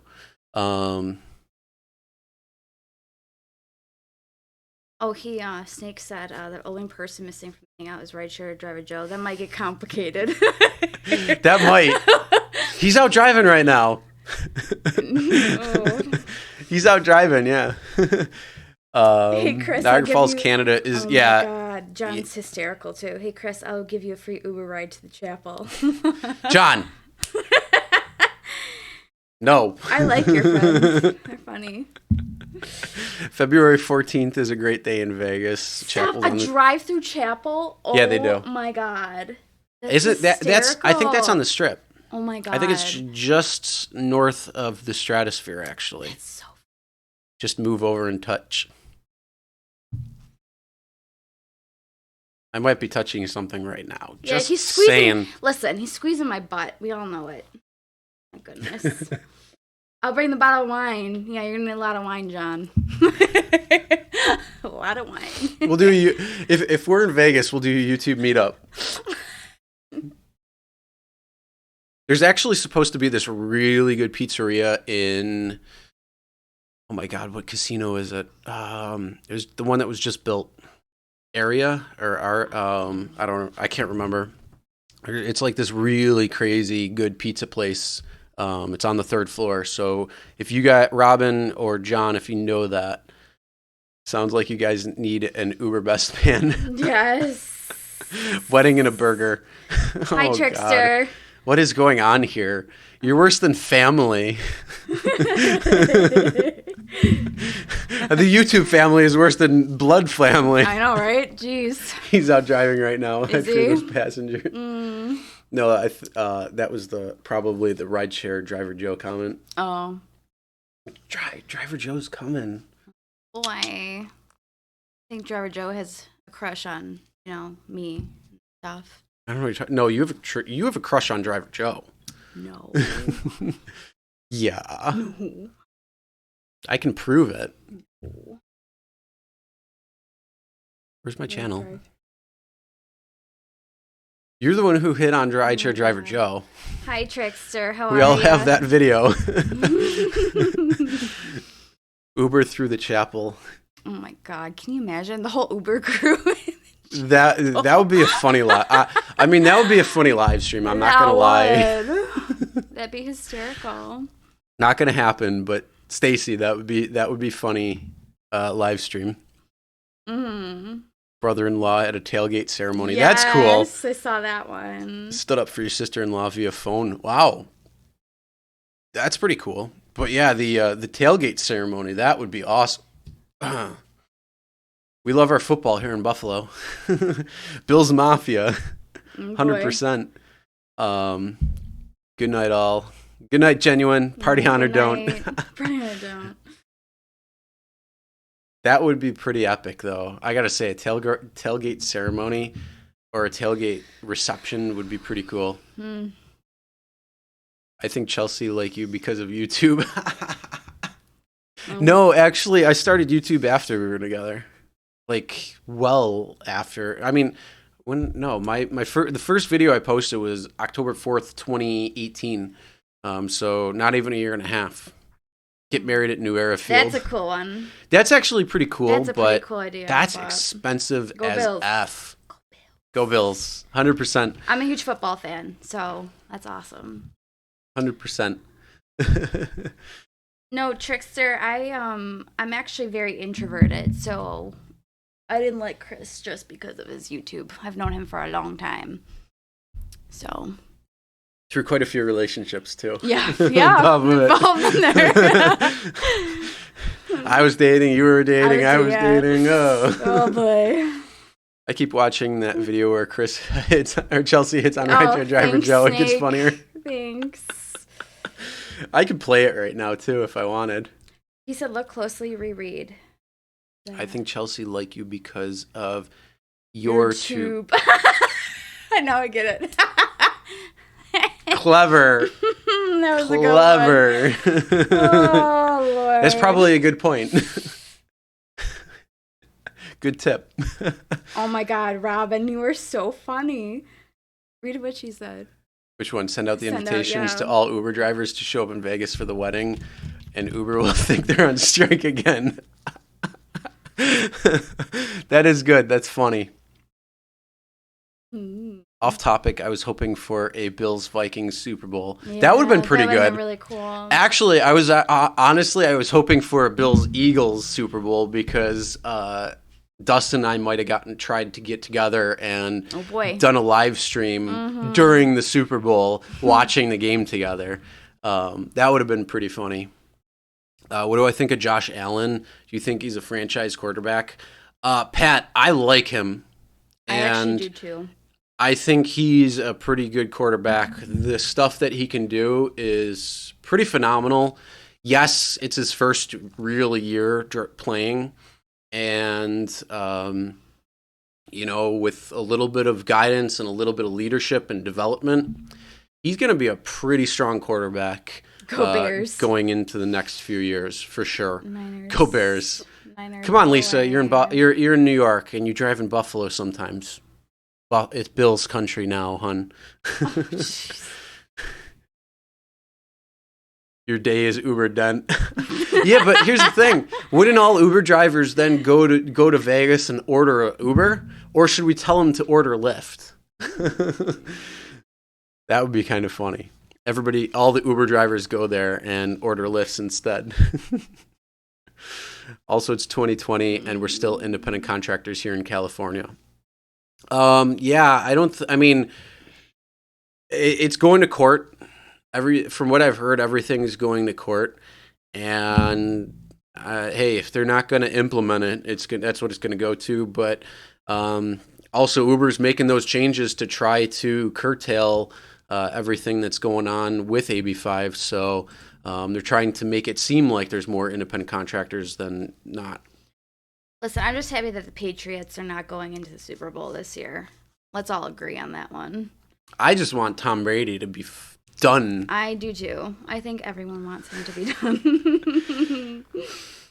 Championship game has a weird twist. Someone is going to the bowl and another one is going down the bowl. Mm-hmm. Pretty much, yeah.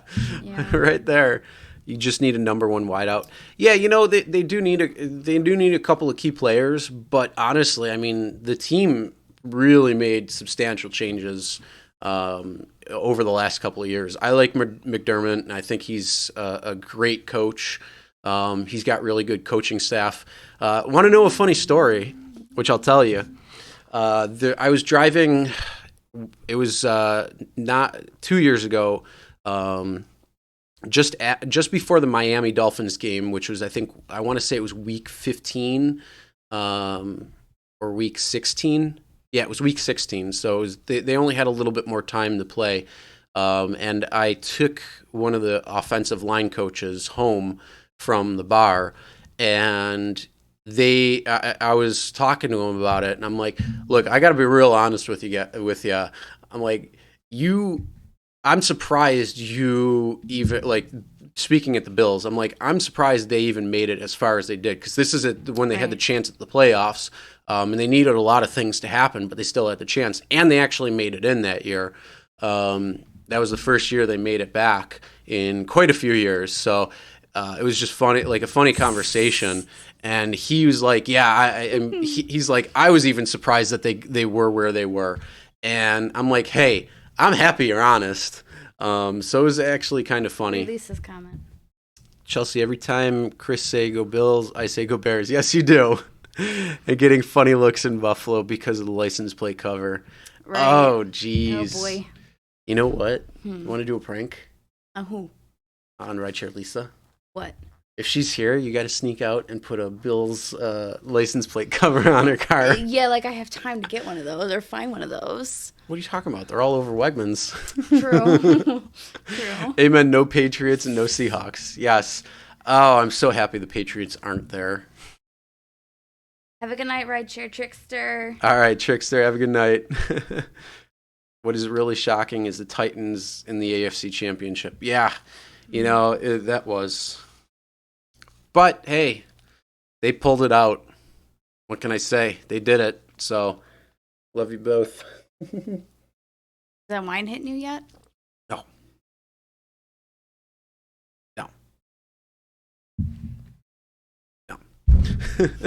It'll be a trip revolution ride. You'll be the travel tripling with hoping to get Dream Blog going soon. Maybe a YouTube channel too. Robin, that's awesome. What's holding you back, Robin? Trip revolution. Oh, Trip. If you want some Trip update, go to Gio's channel. He just did a trip update video earlier today. And pretty much everything he said I agree with when it comes down to it. So if you want to see that, go check out his channel too. It was the video I want to say it's the last video he did. Remember the Titans? There's a lot of funny memes right now with Remember the Titans and Tom Brady. I love it. It's fantastic. Oh my Lord. Oh boy. Ay, ay, ay. So what has everybody been up to? Are you guys who's out driving? Actually, here's the real question. Is your market pretty slow right now? How's things going on within your market? Are they actually pretty slow?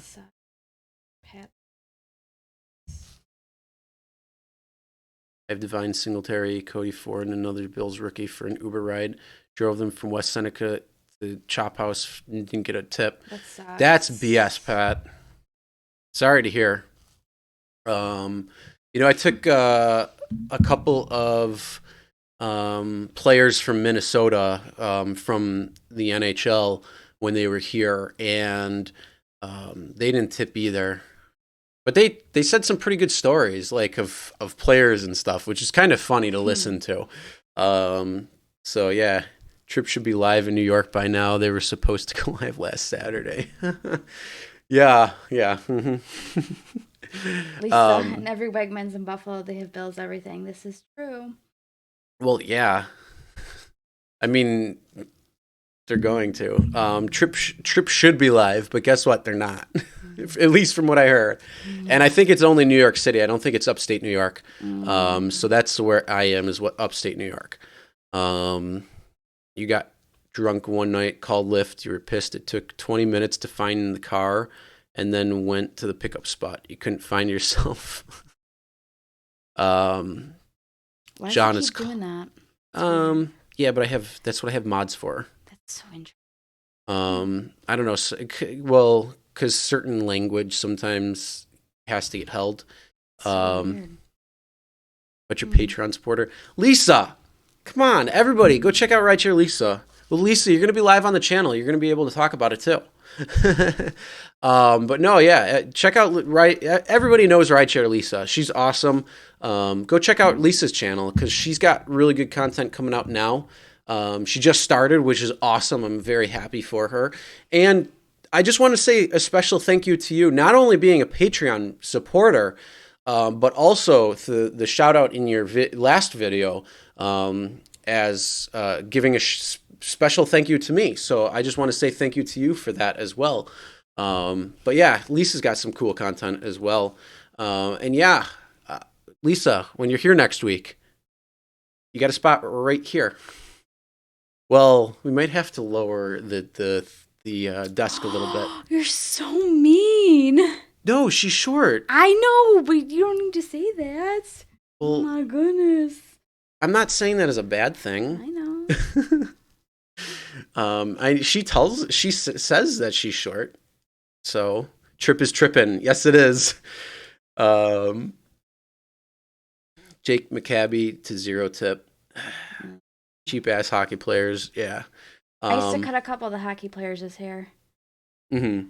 Did they tip you? Yes. Well, that's good. Yeah. That was a long time ago. 5 boroughs in New York, Miami, Lauderdale, Orlando for trip. Next webinar update is Thursday. I'm an ass. Yeah, you are an ass. I'm short too, Lisa, so don't get all angry with him. But you're taller than Lisa. Lisa, how tall are you? Going to kill me. You got to watch out for the short ones. I don't mean that as a bad thing. They always me. There was a meme I saw yesterday. I was going to save it and send it to you, but I'm like, you're not that short. I want to kill you, Chris. Yeah, she's going to kick your ass. And Robin, are you part of Trip? I'm fun. Knowing that right, the webinar, Lisa. Small I have things no come idea. In good packages. I didn't say that it wasn't. I know. I'm fun size. Yeah, that's what I just said. And I said, good things come in small packages. I know, that's what I heard. I can't, Yeah. I'm a mod. Fun size. Stories don't pay the bills. Real Rideshare Stories does. No, I'm just kidding.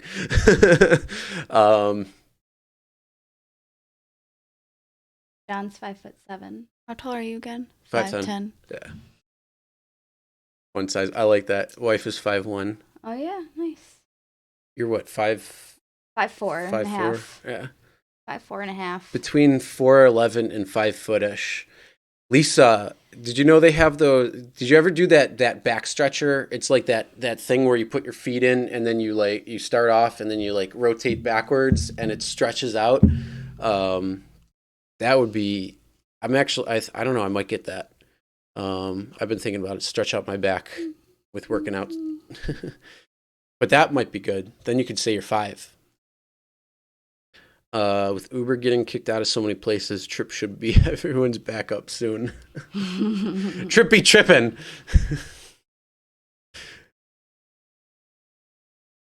Okay, Trix, you're 5'10" too. He's Wife 5'10" and Italian. Brother from another mother.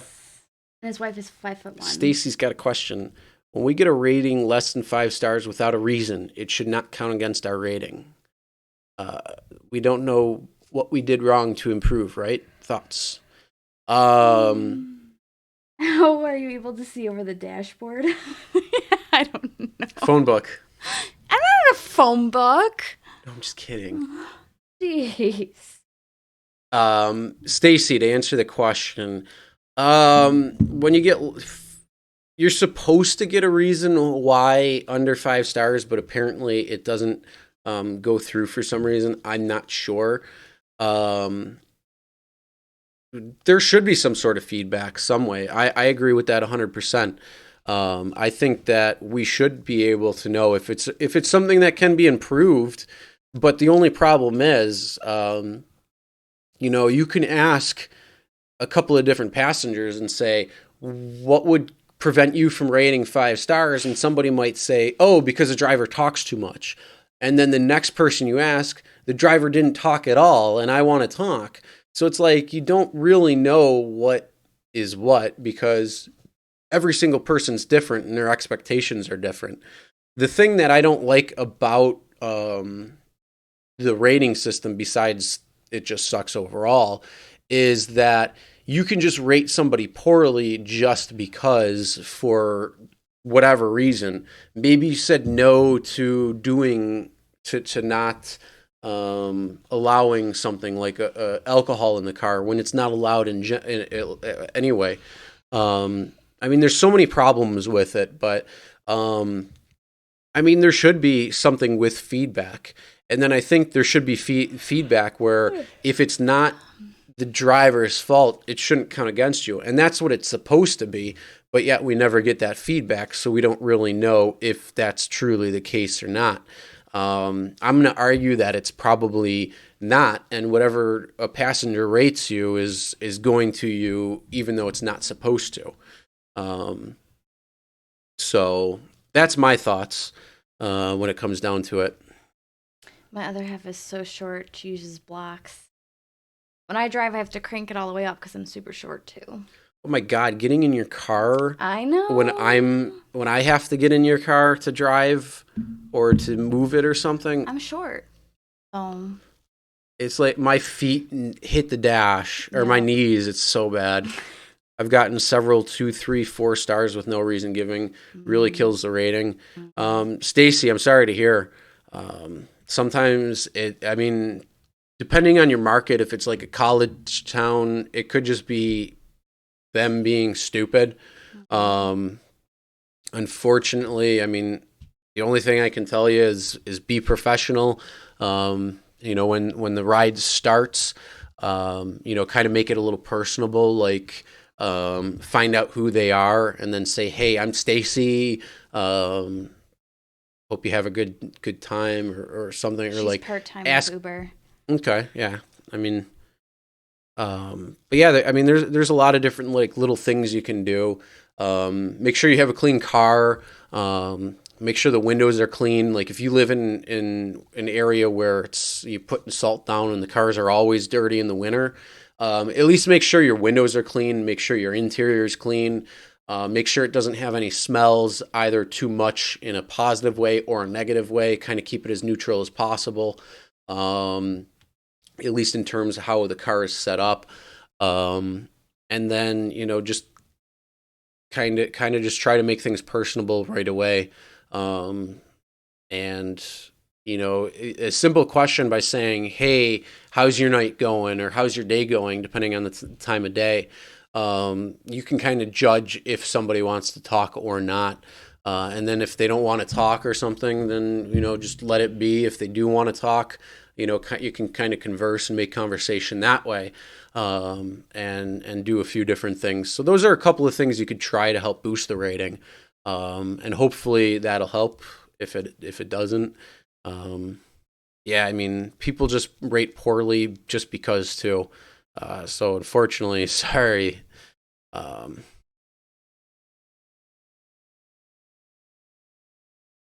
was it? Travel tripping on trip with Abby. That's the pen name. As soon as Las Vegas gets enough drivers signed up, the Rider app can go live. You think you need 1,500 more? Okay. Yeah, I'd be interested to see how everything goes, because there's a lot of things about it that's not in the positive light aspect. Still have that remark on the Uber Eats from McDonald's when they gave me old food.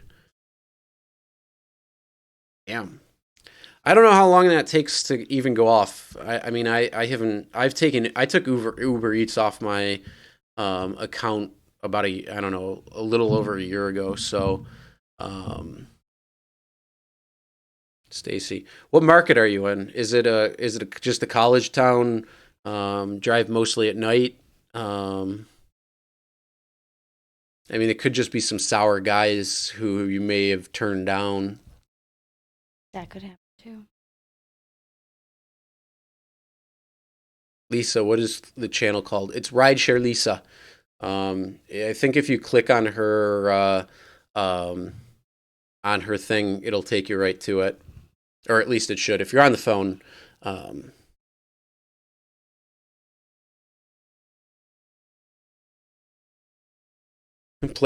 Ace right there. Ratings don't pay the bills, 100%. You just don't want to get a lot of string of bad rated rides, because that can have an issue overall. But I don't care about ratings. It is, as Ace put it, if you're above 4.8, don't even worry about it. If you're at 4.7, start kind of paying attention a little bit more. And 4.6 is the actual kind of the point where it's quicken. Live in the Twin Cities. Okay. I'm not sure. Maybe people are just cold. Freezing there. Like Fargo. Tripping on trip is tripping tipping. Say that 5 times fast. Say it. Oh, tipping on trip is trip tipping. Hey, yo. What's up, Dylan? Back again. I tried clicking her name. Yeah, you could just type it into, if you go into the search, just hit Rideshare Lisa, and that little pinkish, I don't even know what you'd call that, icon will pop up. Drive mostly late afternoon, early evening. Current rating is 4.85. You know what, Stacy? That's not bad. Honestly, 4.85 isn't an issue. Drive mostly late afternoon, early evening. Okay, so, I don't know. Not sure. Your eating went down when we got that stupid Uber Pro. Your rating went down. I found her small channel. Oh, Lisa's just getting started. Come on. She's just getting started, and she's got, 165 subs? So, I don't understand how Trip can give rides in New York. Do they have a TLC license? That's a big point right there. Plus, I think it's like I think it's like $200,000 or $300,000 that they have to get that license anyways.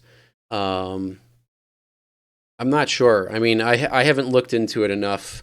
I mean, the only thing I saw when I looked at that was when New York passed the law for the legalization of Uber and Lyft to actually operate in Uber or in upstate New York. More wine, please. Get yourself a glass as well, too. You're good. That's BS. I don't like drinking alone. You know this. We all start small, exactly.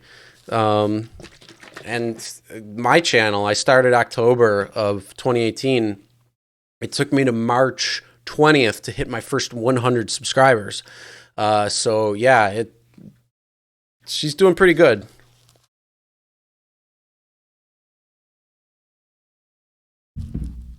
Thank you, hon. 167. Oh, even better. Nice. Probably got a couple from tonight. Yeah, Stacy. As I said, the rating's not bad. Don't worry about it. 4.85 and higher is good, in my opinion. Lisa's super cool. You can vouch for her. Omer is super cool too.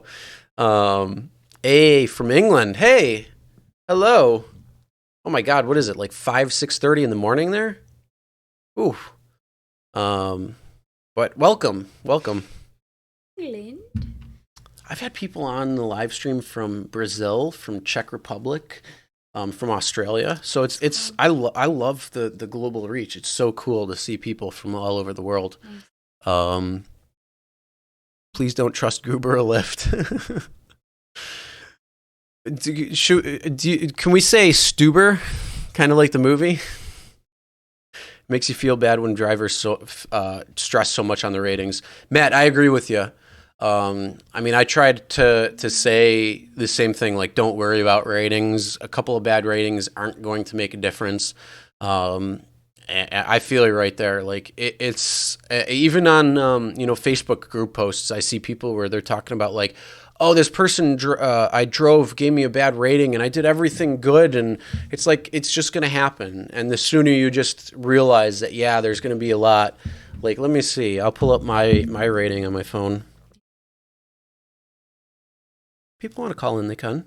Okay. That's them. I mean, okay. I don't care. Yeah, so on Uber, I have 481 5-star, 15 4-star, 1 3-star, and 3 1-star. And mine's 4.94. And I mean, I don't care really about the rating whatsoever because I know most people are going to tip 5 or rate 5 stars when they rate, just because. And if you get a few bad ratings, really, it's not going to make a difference.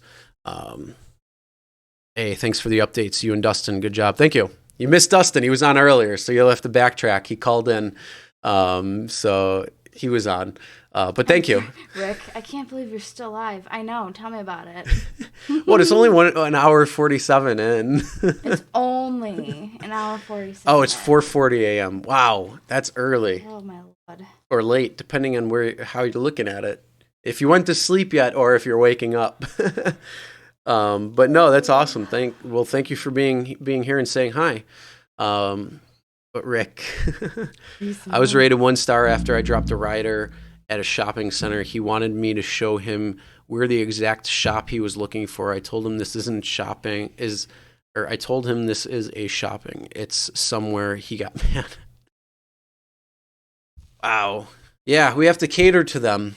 We have to also wipe their butts with gold leaf toilet paper. Sometimes. That's what it seems. Chris usually does short lives. Sometimes. No, they're usually like an hour. I don't know. Sometimes it's fun. I mean, I like hanging out with everybody. It's really fun. You get the good stuff out of the way, and then you just hang out with everybody. Since he's been driving, oh my God, he's been going live for. Oh yeah, he's been going crazy with some things. Here, look, I'll pop up his channel real quick. Is he live right now? No. It doesn't. Only Beacon's live.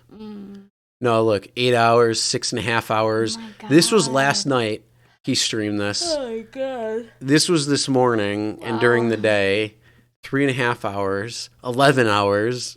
Some of it's music, so Okay. yeah, he does a lot. Compared to some other people, like Beacon will go 10 hours. Sensei's going like 7, 8, 10 hours. I don't go that long. I go like 2 hours, I think is the most I've done, and we're kind of coming up on that now. So Usually does short. that's true. Well, the car's on and running. I just don't like leaving it running. So now that I'm in the house, it's much different. It's much better. And then I can have people on or do the call-ins, which is really cool too. I'm so glad I was able to set that up. Exactly. Enough volume of rides will drown out low ratings. False reports are something to be more concerned about. Yeah. Matt Parker hit it right on the nose, or Matthew. I'm not sure if you like Matt or Matthew, but Matthew hit it right on the nose. Yeah, the false reports are the big issue. It's ratings really isn't a big deal. Back in December, 1 week before Christmas, riders were low rating for stupid stuff because since the holiday season is over, the rating came back up from 4.78 to 4.81. Yeah, perfect. Black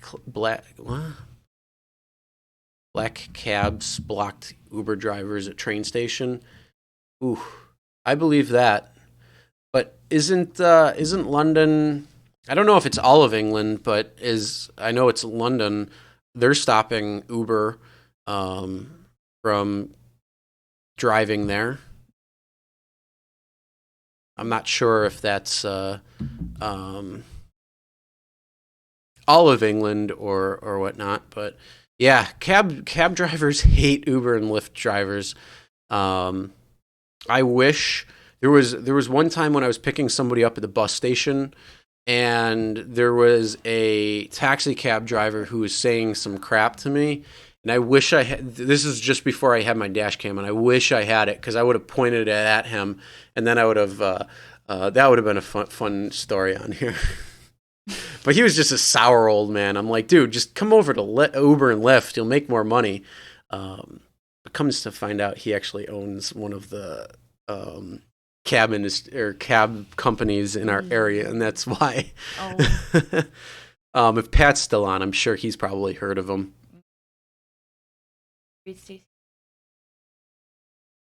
No, I saw AA's comment saying other city, but was about to kick off bad.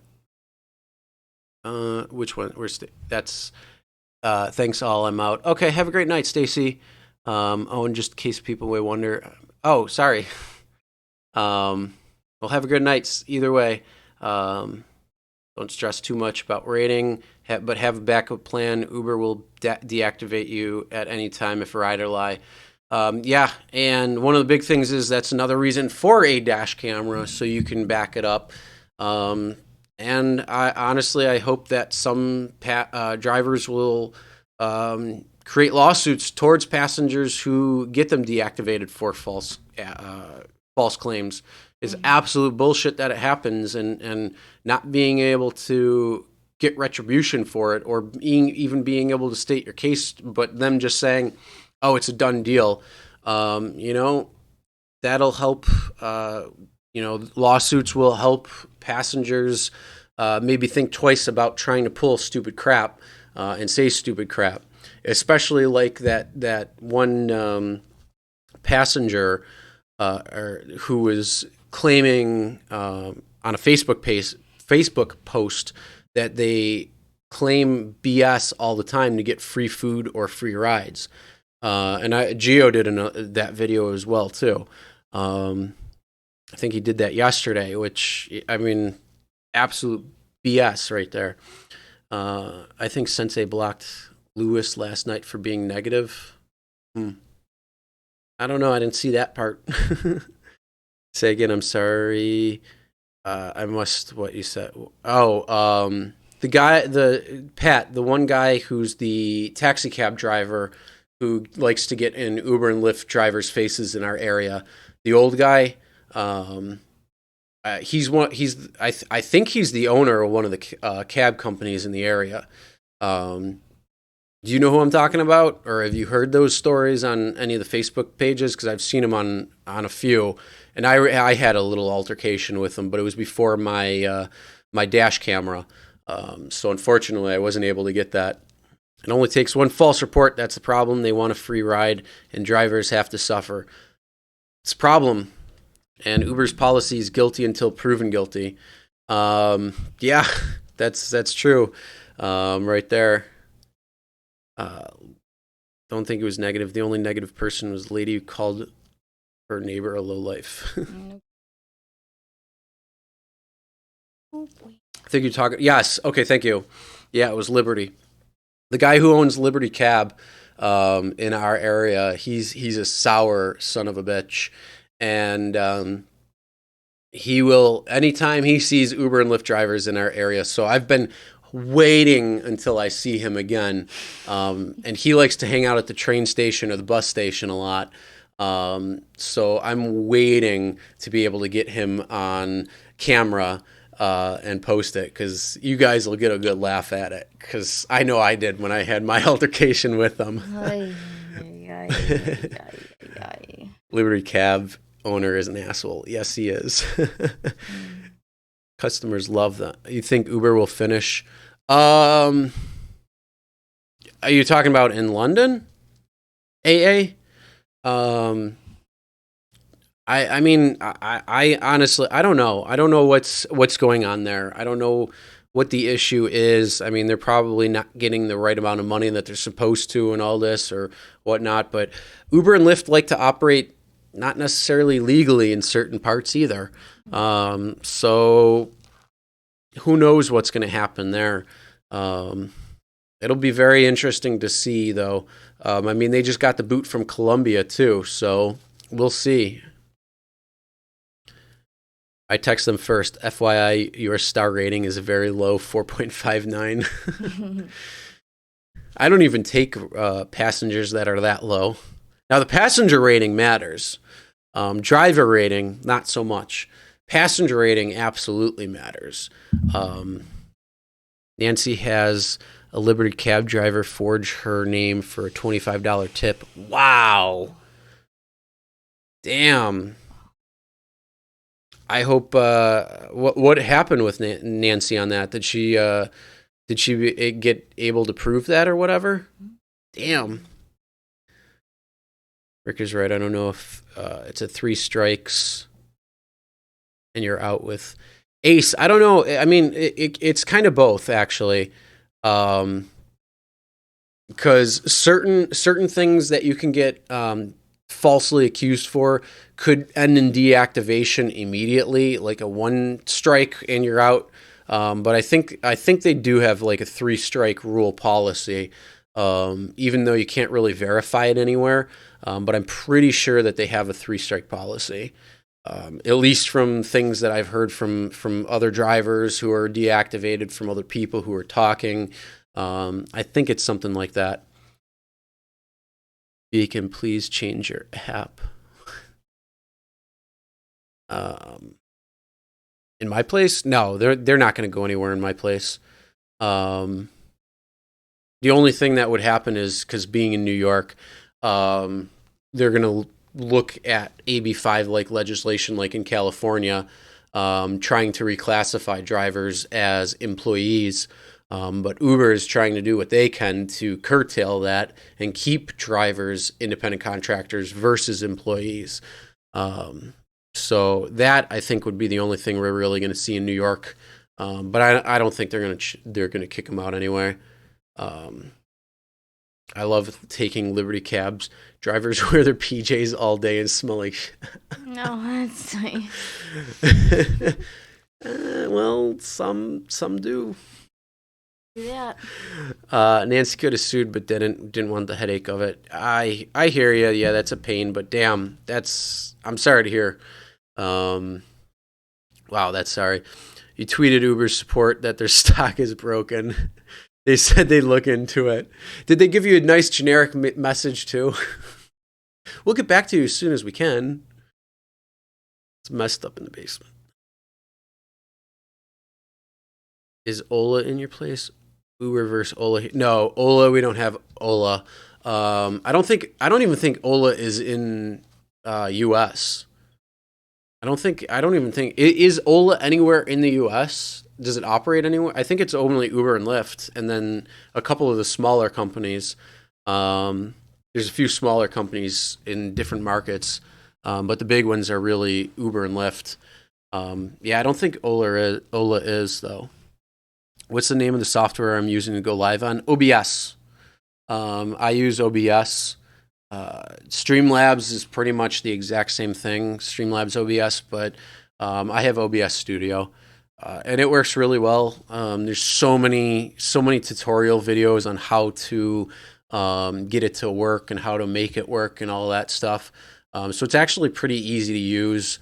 All you got to do is just watch a couple videos on it, and I love it. I think it's great. I mean, to be able to do like what you can see around the ticker and all that fun stuff, that's really cool. I like it. So yeah, you had a 4.4 during CES last week. He was a jerk, and his rating went lower when he contacted Uber. The nerve some people have when they're sitting in the office. My car, my rules. I agree with you right there, Robin. I don't think I've ever I've taken low rides every once in a while, but my rule, and this is my rule, doesn't have to be your rule in any way. I don't do 4.8 or anything under 4.8. I question. Anything under 4.7 is a negative. That's a pass every time. Every once in a while, if it's really slow or something, or if I'm in the mood, I might take it just to kind of see what they've gone through or why their rating is so low. And it's kind of funny that way. You've been Uber passenger 5 times, and the passenger rating is 4.8. 4 drivers gave you a 5, and 1 driver gave you a 4. Would you not pick up 4.8 pass? Well, I just said, 4.8, it begins to question. 4.7 and lower is probably not. And that the thing is with passenger ratings, you got to remember, they don't take as many rides as drivers do. Some passengers that you take, the amount of rides that you take as a driver at night might be more rides that they've ever taken in their lifetime. So you kind of got to remember that their rating can be impacted by a 1 star much more than our rating would be impacted, if at all. So that's one thing that you just got to think. What kind of camera am I using? I'm using a Logitech C920 right now. I have a C930 too, which I might hook up for like a multi-camera thing. But yeah, right now I'm just using the Logitech C920 webcams. I'm waiting to see what kind of stream cameras come out, because I heard at the CES show that there's quite a few good things coming out, and I'm interested into that. So the next thing I'm looking forward to for bringing better live streams is like a stream deck, though. That's one thing I'm really interested in. But yeah, it's the Logitech. Then I got a nice. I got the light right here, and then the back lighting behind me, which lighting makes a hell of a difference. Everything when it comes to it. She's a photographer, so. Yep. But yeah. And then I'm gonna say goodnight because I am exhausted. I've been up since 6 o'clock this morning, so. Yeah. I'll see you guys you've later. Been working in your parties and all I'm tired, that. so have a good night, guys. See you next time. All right, night. Bye. See you in a little bit.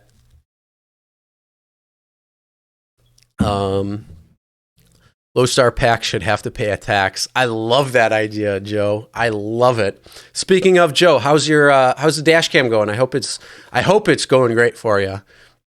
I gotta say, I appreciate all the cool videos that you've thanked thanked me for giving you the dash cam, and I'm really thankful that you are able to use it and enjoy it. So, Joe, I really hope you enjoy it, and I really hope it brings you some peace of mind when you're out on the road.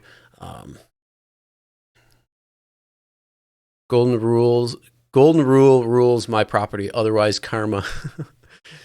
True, yeah. Joe, you don't have enough cameras. I love the 360 camera. Joe, you have a lot of cameras, yes.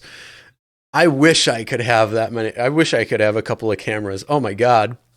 At least something that's good for, that's why I was talking to you on your live stream, because I want to get the right camera for doing a good live on top of it.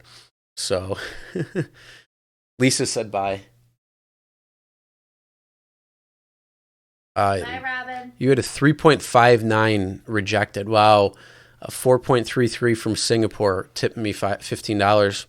Yeah, sometimes, and that's the whole thing. It's sometimes low ratings isn't because they were bad. It's sometimes, unfortunately, it's because of where they are from. And it's unfortunate that happens like that.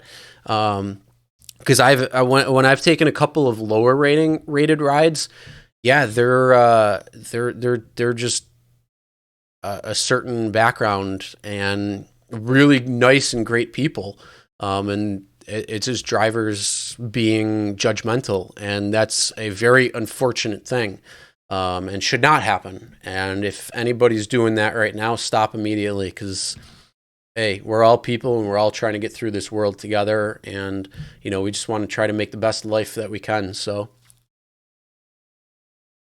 Dashcam's awesome. Good. I'm glad you enjoy it, Dark Road Run. I'm really glad you enjoy it.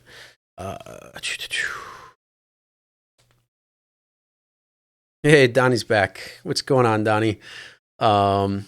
Picked up somebody with 4.0 and he was terrific. Yeah, I mean, that's... Oh, who do we got? We got somebody calling in. Hello. Hey, how we doing? Good. How you doing? All right. Who's I this? just wanted to talk about a couple of things that we have going on here in Chicago right now. Okay. What's your name? I just want to go by the Sound Wagon. That's my YouTube handle. All right, no problem. Go ahead. So recently, actually, it was just after the start of the year, the city of Chicago has imposed a $3 fee on all Uber X rides that start or finish in the downtown Chicago area. Mm-hmm. So our minimum fare here for the driver is $2.25. Mm-hmm. So basically now, if someone just orders a minimum fare ride in the downtown area between the hours of 6 a.m. and 10 p.m., both the city of Chicago and Uber will be making more on that ride than the driver. Yeah, that's absolutely ridiculous. And another thing that here in Chicago that we kind of get the shaft on is that we don't get to see rider ratings on pings. Really? Is this on Uber or Lyft or both? Just on Uber. For a long time, they didn't show them to us at all. It would just show 2 dashes where the star rating would be. But now they are showing it to us only after the trip is accepted. So if we get very low-rated passengers, we have to, take a hit to our cancel rate. Mm-hmm. Wow. And it's especially considering the type of city that Chicago is. It can be dangerous in parts, and especially someone like me that works the overnight times. Mm-hmm. It's definitely kind of a hindrance to not see that information on the ping and then have to take a hit to your cancel rate because of that. And I'm definitely not Uber Pro eligible, even though I have the points to be. Mm-hmm. Is it because of the cancellation rate then? Yes. Mm-hmm. Okay. And then, I That's insane though, because it's like, how do you make the right decision if you want to take that ride or not? When it's based on if you want to have a ride that is probably going to be pretty good versus a passenger who could just be a horrible passenger.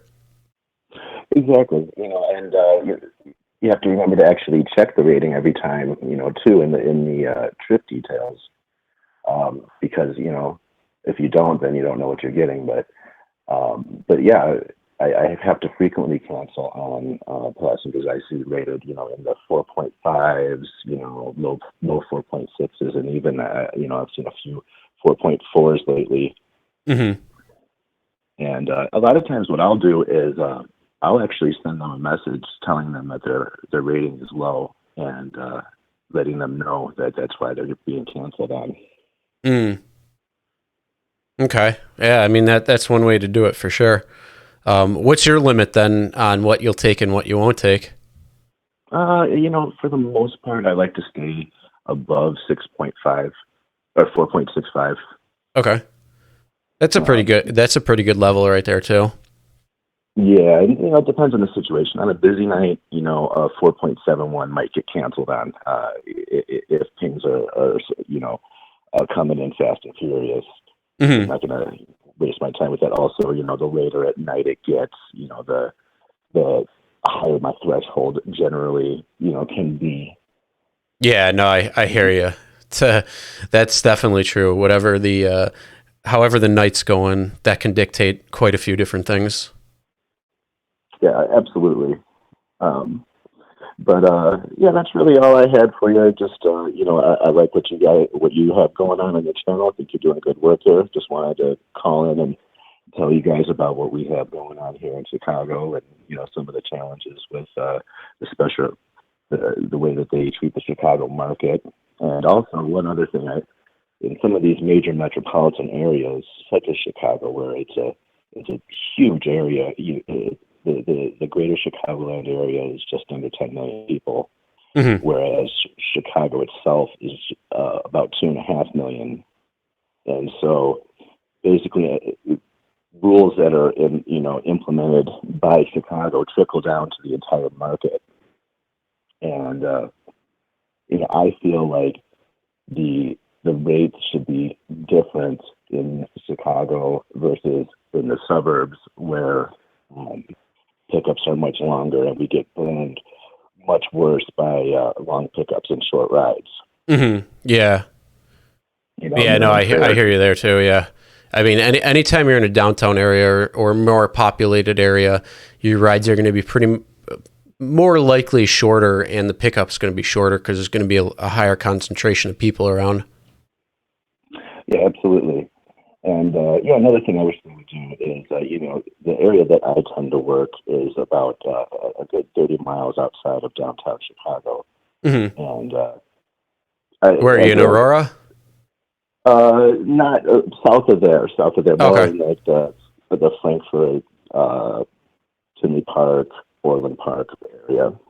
Okay. But from there, if someone takes a ride 30 miles into the city, I can never complain about that. But we also get people taking rides 30 miles, into the sticks.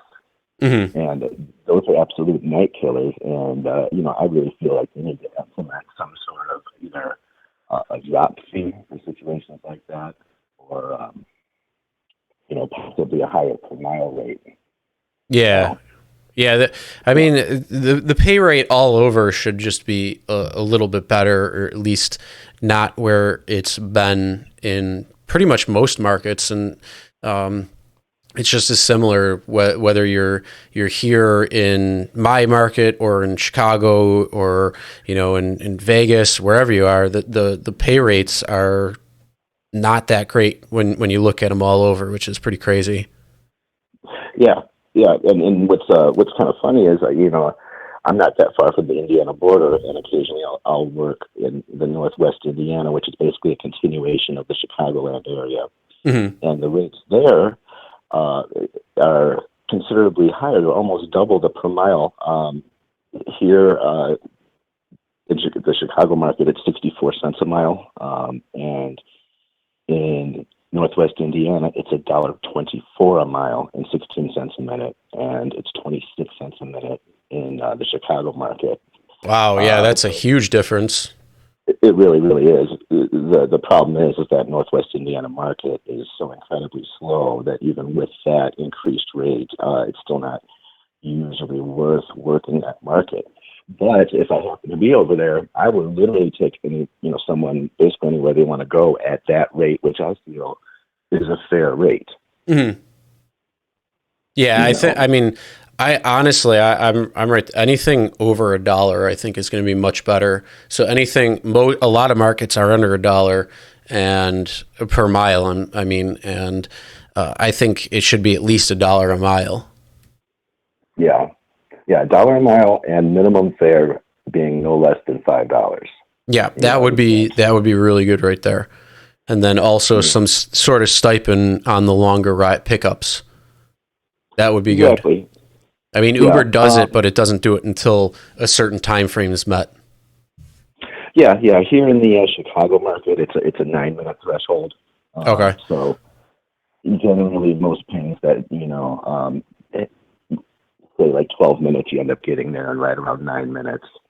In the Northwest Indiana market, it's a 12-minute threshold. Mm-hmm.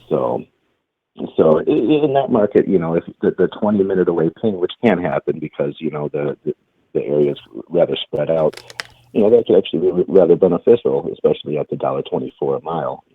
Yeah. Oh, for sure. So, but yeah, hopefully, I'm just hoping that some of the changes in California and things that have gone on with AB5 will trickle down and make their way out to the rest of the country, because it's really how it should be. If we're being told we're independent contractors, we need to know the details of the job before accepting. 100%, yeah. And I think I heard Illinois is looking at some sort of AB5 like legislation as well. Have you heard anything?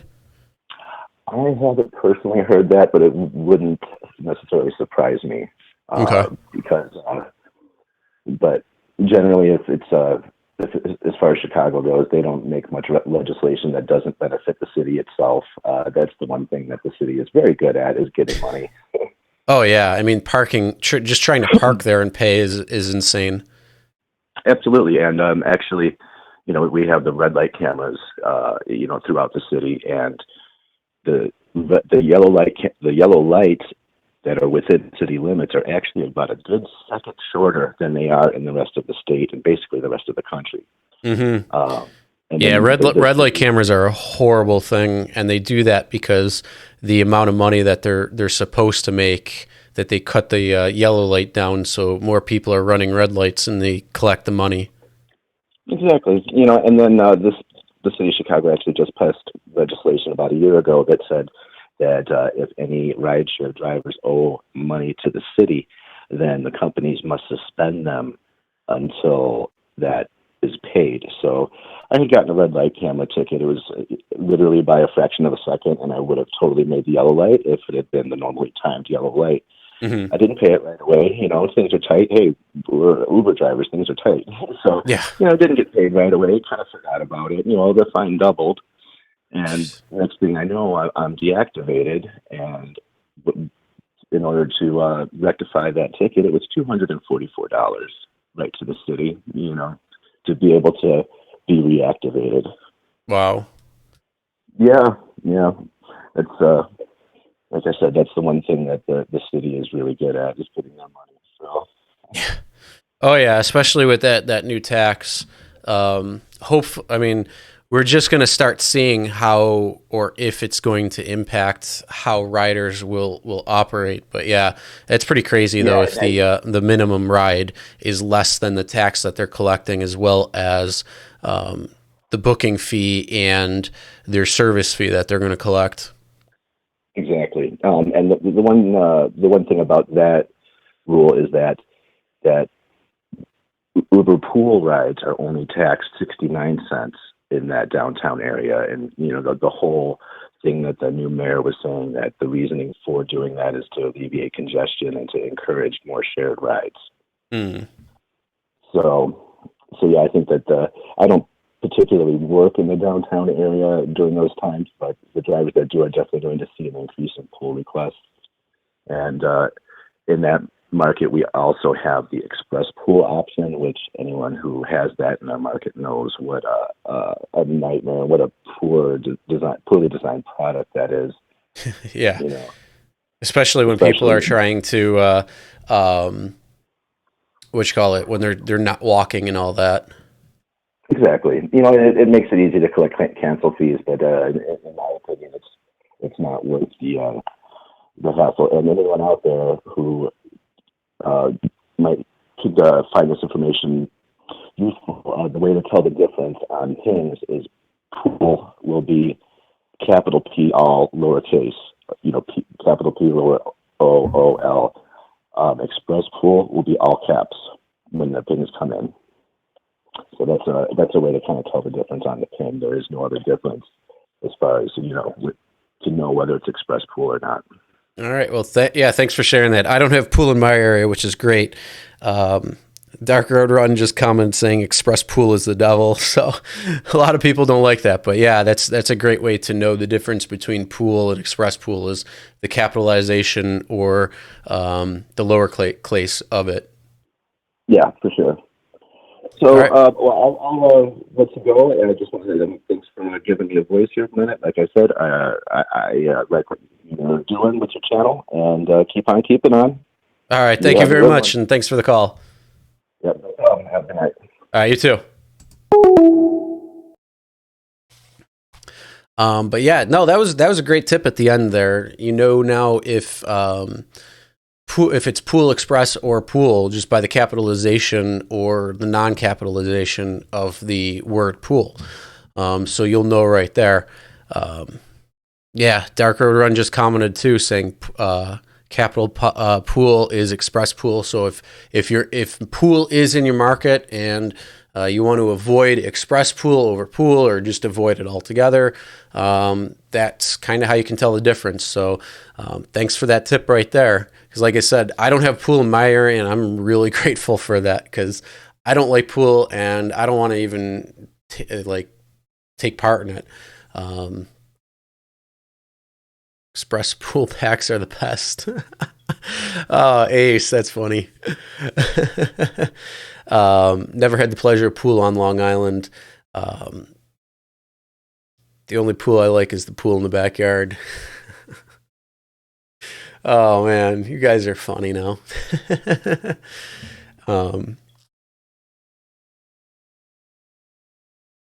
Was Uberman Tampa in here earlier or something? I didn't see him. And I just saw a couple of people commenting about it. Not sure. 90s kid yourself. Nice. Same here. Actually, the one cool thing about Disney Plus is all of the crazy crap that I used to watch is on it. So it's like, oh, I get to rewatch Boy Meets World or something, which is really fun. Side note, I'm going back in the comments a little bit. But yeah. All right. So any last few comments? I'm going to wrap this up. I didn't really expect to do a 2.5 hour live stream, but you know, sometimes hanging out is really fun. And I enjoy it. So, oh, we got a phone call. All right. Hello, you're live on the air. Who's this? Hey, Chris, this is Dark Road Run here. And, hey, Joe, what's going on? This is awesome, man. I love your setup. Thank you. This is great, man. Thank you so much for that dash cam. The dash cam giveaway, I swear, I never realized. I mean, I've been driving for 5 years, and I never put it together of like the really. I don't know. I don't know why I didn't get a dash cam earlier, but it is a game changer. Good. I'm really glad you enjoy it. I'm glad that that it's giving you a better peace of mind in that. Because yeah, I mean, that's the whole thing. It's like you go out there and anybody can claim anything at any point in time. And you never know, and it's just great to have that to cover your ass. Not only that, but it also, I don't know if it's for you now that you've had it, but for me, it just seems like it's a little bit more professional too, because you have to stay on your best behavior as well, because that camera is going to record anything, and it doesn't really matter. That's true. That's true. Yeah, and even as what I've noticed of passengers since I've added the dash cam is in a visible location under the rear view mirror, is that passengers are now actually kind of quieter because I think they see the dash cam and it's like oh well I'm not even gonna like do like any kind of it's just like the threat of like it's like this like oh what they're doing is being recorded on this stuff. So I don't know, they're a little bit more behaved, like just having the dash cam. I mean, granted, like if something bad happens, it's invaluable to like have you have a witness on your side out there. 100%, which is great. And with the whole thing with those false reports and everything, it's just like, oh my God, yeah. And I mean, you've been driving for 5 years. I've been driving for 4. So we both know that, probably up to about 2.5, 3 years ago was when it shifted. And before that, it was amazing. Like, it was a lot of fun. Passengers were great and all that. And then, about 2.5, 3 years ago is when it's like, all right, now dash cams are kind of getting into that where, you need to think about having the dash cam. Right. When this launched, I mean, it's amazing how fast this stuff took off. And I think Uber started in 2009 with the original, like the limo service organization. But it was like, it was when the early users, the early adopters were like, I guess, I think, they had more of hey, this is a really cool feature, this is like, they were kind of into this tech. Now it's like, Uber's made it so easy to like, you get a Starbucks gift card, or you get an Uber gift card at Target, and a fake phone number and a fake email, and you're a passenger, and it's completely untraceable out there. So, it's crazy. I mean, the safety level is insane. And I mean, I understand they're never going to be able to do background checks on passengers. And true. I honestly, as long as all you have to do is put your ID down on the camera and say where you are, give that information. And if you want to if somebody wants to make up the fake name of Big Daddy at that point, I don't really care. Because I know that if there's a real problem, they will be able to find that person and contact them. At that point, it's like, that's not a big deal. But right now, it's like anybody can write anything and get away with it. And it's like, that's not right. And there's no accountability for the passengers. There's just no consequence. Like, okay, if they got deactivated, they just make another fake account. It's like, then they're back in 5 stars. Yeah, exactly. They don't even care about star rating. It's like, passengers, I mean, they should realize, like, you had a really good point about the how you don't, like below, there's a threshold where, like, passengers I still get passengers don't realize they have a star rating, but there's probably passengers that are like rated out of the system, and they're wondering why they're not getting any rides. Some of them, I mean, because I think I took a low-rated passenger once, and I said, "Oh, you got a pretty low rating compared to everybody else," and they're like, "How do you check your rating?" Right. Like, they didn't even know. And the ride was actually perfectly fine. Like, they were nice people. Because it was 2 people who were in the ride, and I mean, who knows what happened? Maybe they got drunk one night, and I mean, who knows? And that's the other thing. I wish that they had like a little thing where, like, on the pop-up screen when the ride pings, that they would show you what other drivers may have said, so at least you know, like, that passenger Yelp review system kind of thing would be. I mean, and all we get is a number. And we don't know what I'd like to see is that number and how many rides they've taken. That number's based on. So if they got 5 stars and they've done 100 rides, I think, oh, okay, that's a good passenger. They've done their first ride and they got 5 stars, and Yeah, you know, that's like, totally well, at this different. point, you're probably making a fake account at that. Right. And just, yeah, I mean, I wish there was a filter for, yeah, you see, I mean, God, you see those, like, yeah, over the years, you know, it never ends on the abuse videos that come out of someone. And, God, I mean, I was just, you know, that I think Rideshare PA had the pastor pull a gun on him on a dash cam. And Yeah, I was actually, I was just thinking that video, and I was going to bring it up on this as well. Yeah. Or on the call. Yeah. But yeah, I mean, and that's the whole thing. Like they found the person who did who did it, and it's in court. So like I see Rideshare PA's updates on what's going on, and yeah, that's exactly what's happening. It's pretty crazy. And it's like something that happens to the passenger. I mean, anything. It's such a double standard. Like something that happens to the passenger that the passenger felt unsafe or uncapable. Like Uber bends over backwards to make this right, and like, hey, here's just $50 in credits, and then drivers, you have to deal with this, and it's like, oh, we're so sorry this happened. We're going to investigate the situation, and they never get back to you. Yeah. Like, what are you investigating? I really want to know. Yeah. Oh man. Let me leave you with this tip, and I can't iterate this enough. Drivers out there, make sure your voicemail is not a generic, just reads like the number you've dialed, something, something, something, and it reads the number. Or make sure you don't have your full name in your voicemail. Just say, this is your first, hi, this is Joe, sorry I missed your call, because passengers will get, even good and bad all passengers have access to your phone number. At the end, all they have to do is just like make a fake report that they left something in your vehicle. And then they call, this is like, oh yeah, here's the driver's phone number. Now, what they get is a scrambled number, but when they call you, and if it goes to voicemail, they got, you know, if your default greeting is like, it reads your phone number, it's like they got your phone number now. Or they reverse directory your name, it's just, or you call them back, and you call them back on your phone number, and it goes up on the caller ID. Yeah, those are great tips right there on keeping your privacy.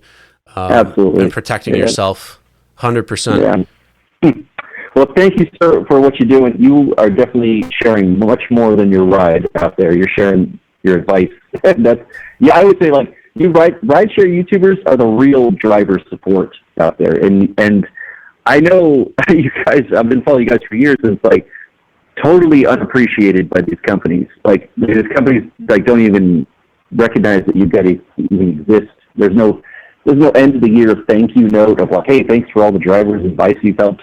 Nothing out there, but we drivers appreciate what you do out there. So, well, I'm glad you enjoy, and thanks for watching as well. And I mean, that's the whole thing. It's a community of all of us that, you know, when I first started driving, I watched a video, and it's like, oh, okay, well, that's a generic, 5-minute video. And then, oh, here, you can go and drive. And it's like, well, what about this problem, this problem, this problem? And so it's like, yeah, it's all about trying to, make the best you can and give, especially newer drivers, or even experienced drivers and veteran drivers out there, because sometimes maybe something I've gone through, or Dustin's gone through, or you've gone through, or other people have, they can share that, and then it can trigger something in somebody's mind to think of how they would act in a situation that's unfolding or about to unfold, so they can act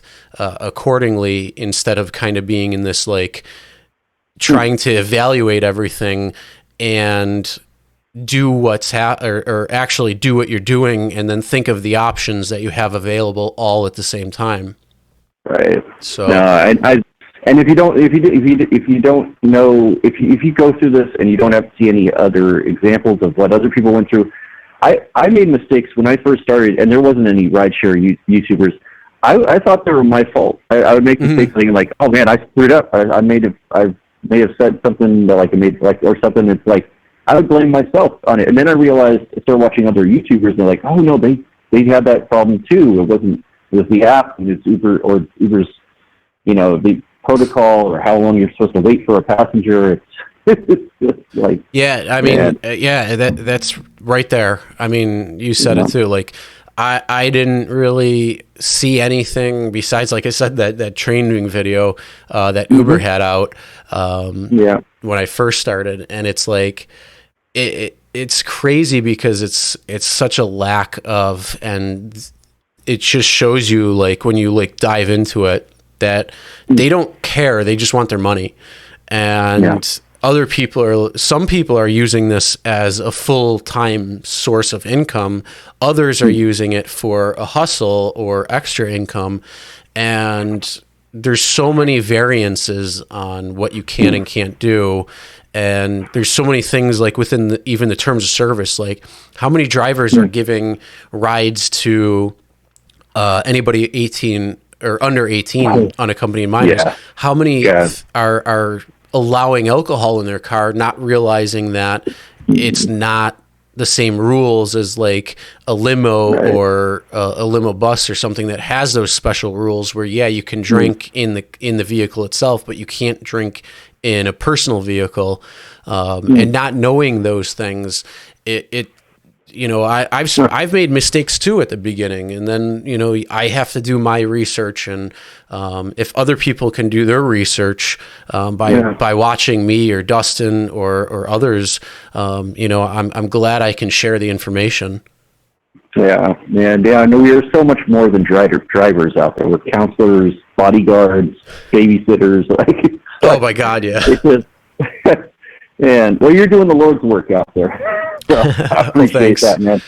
So, well, thank you. All right, everybody. This is Dark Road Run, and I will get back to the chat. So take care, everybody. All right, yes, and if anybody didn't know, that's Dark Road Run. Go check out his channel. He's got a lot of cool stuff on his channel, so you can check that out. He does a lot of cool videos, and he's been working on this style of video, and I really like it. It's just like a cinematic view of things, and I really, after kind of getting into production a little bit and trying to create the best video production I can, seeing others, I kind of respect a lot more now so than watching a movie. So Dark Road Run's got some really cool stuff, and he's got a really cool background with his information of all the stuff that he's doing. So no one ever reads the terms of service, the community guidelines. If they would, we would all be treated with respect. Right? Yeah. Not a lot of people do. I've read the terms of service. I can honestly say I've read them. At points, I probably skipped through a little bit, but for the most part, I've read them. Same thing with the community guidelines. But when you're doing this type of stuff, you have to be able to know that. And it's unfortunate most people all they do is just hit the agree button to get online and start driving, and not really knowing what they're agreeing to. Same thing on the passenger aspect of things. When you need a ride, you're just going on there and clicking OK, and you may not really know what the terms of service are when it comes to it, or the community guidelines for that matter, with treating people with respect. And I don't know what happened there, because like we were talking about with Dark Road Run when he was just called, 2.5, 3 years ago, you didn't have those problems. Like right at that range, it's like, okay, maybe I need a dash camera. Like it was one of those things you could think about it. Now it's become a necessity.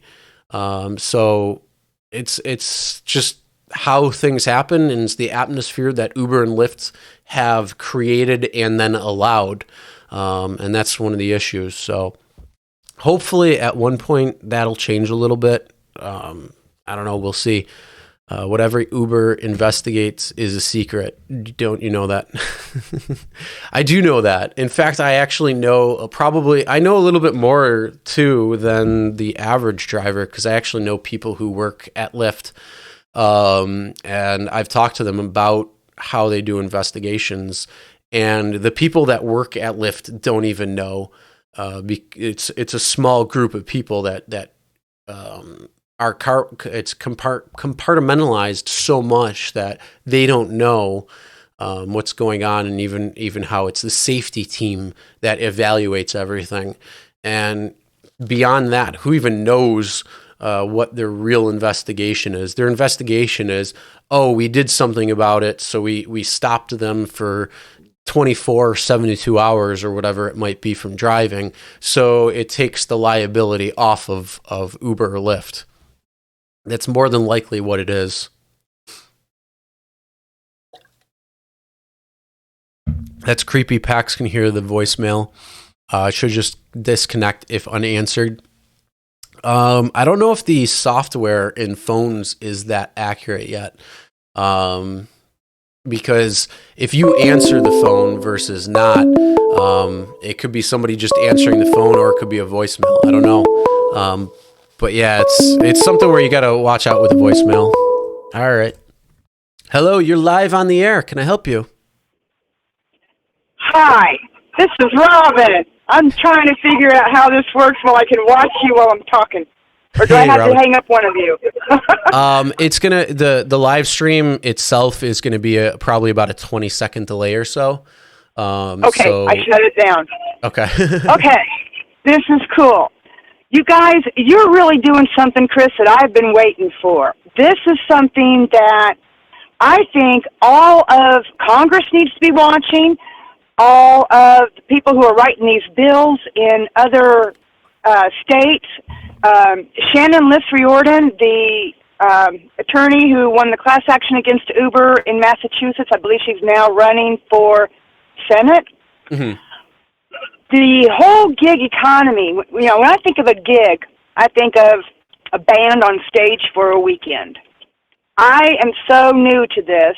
I've only been doing it for 17 months, but I have learned so much from the rideshare professor, Torsten Schoenert, from you, from Dustin is Driving, even Mark from Uber Hints, and I'm just thinking off the top of my head here, Geo. Everybody has such great ideas. You guys should just create your own darn company. You've got all of the answers. You've got all of the support behind you. You've got good women behind you. That means you're going to be successful, okay? I already put it in writing. But the one thing that I see that is the biggest conundrum is that contract dated November 25th, Section 2.2A. Mm-hmm. Everybody go back and read that. Read what it says, because in our star rating, we get penalized because there's a question in the app that Uber presents to the riders. I don't know what it says because I've only had 2 Uber rides in my entire life. They were both on Mother's Day, and my son ordered it. One in Chicago and one in San Francisco. And I thought that was like the coolest thing since sliced bread. Mm-hmm. I wished Uber was around back in 1997. Maybe my brother would still be alive today, but he made a bad decision. He got behind the wheel, and he didn't make it home. And he was my hero. I pick up drunk drivers in Las Vegas 24/7 because it's a 24/7 town. Oh, and sure. as soon as that drunk person gets into my car and I realize, that they're intoxicated, I welcome them. I want to make sure I get all my little brothers and sisters home safely. Call it survivor's guilt. I just know that because I was once a 911 operator, I have seen and I have heard a lot of tragedy. Today, I'm driving down a 45-mile-an-hour speed zone. There's a car flipped over. How does a car get flipped over going 45 miles an hour in a residential area? It just blows my mind, okay? And I just think that because of Uber, there are less drunks on the streets, period. Mm-hmm. We know this, okay? There's no reason for anybody to get behind the wheel when you have inexpensive transportation. If you can afford to go out and spend $50 on booze, you can spend an extra $5 on a ride home. Oh, I think it is a great thing. Yes, I think it's a great thing. What I don't think is good is this contract. 2.2A. Mm-hmm. Everybody go back and look at it again. Read that sentence. Are you? Because that's what. I'm trying to look it up right now just so I can say it. Are you talking about? Go ahead. The contract dated November 25th. It's on page 4. There was 27 pages in that contract. Okay, there was a new one that was updated. Yeah, well, I'm sure that if November 25th has been updated, Uber needs to send out contracts or some kind of a message. What has changed? Just like State Farm, when they change your policy on your insurance, they tell you what has changed. No, Uber plays a damn mind game with everybody, and not everybody that drives Uber is a paralegal or a legal secretary or an attorney. And it should not be up to every single driver to hire an attorney just to read a contract to be able to drive people around and keep our community safe. If we can go to the DMV and we can pass a driving test and we can pass a background check and we can go online and accept a ride, it should not be accepting these rides under the false pretense that, if you didn't understand the language of the contract, well, we can't help you there. I understand that contract language because I used to work for attorneys. In fact, I helped an attorney go all the way to the United States Supreme Court and win a case his first time around at the United States Supreme Court, 9-0, landmark, discrimination case, back in 2003. It's the Costa case. That case enabled all of the little guys that feel like that they have been discriminated by their employers to present their case in a district court, in front of a jury, and if the jury decides that, yes, this plaintiff was discriminated against, it's up now to the employer to prove otherwise, that they did not discriminate against the employee. All right? So all of that changed human resources across the United States back in 2003. It took years for it to filter across from the East Coast to the West Coast, from the North to the South. That Supreme Court case is 02-679. It's Desert Palace doing business as Caesar's Palace versus Katharina Costa. It was a landmark discrimination case. I worked hard on that case, too. So did my boss, okay? When I came back to Las Vegas after being gone for 12 years, and I joined up with Uber, I was having the time of my life. This is the best job I've ever had, right? And then all of a sudden the honeymoon was over after about 3 months because I saw what Uber was doing. I couldn't put it into words. And then little by little, I started looking at YouTube and trying to learn, what am I doing wrong?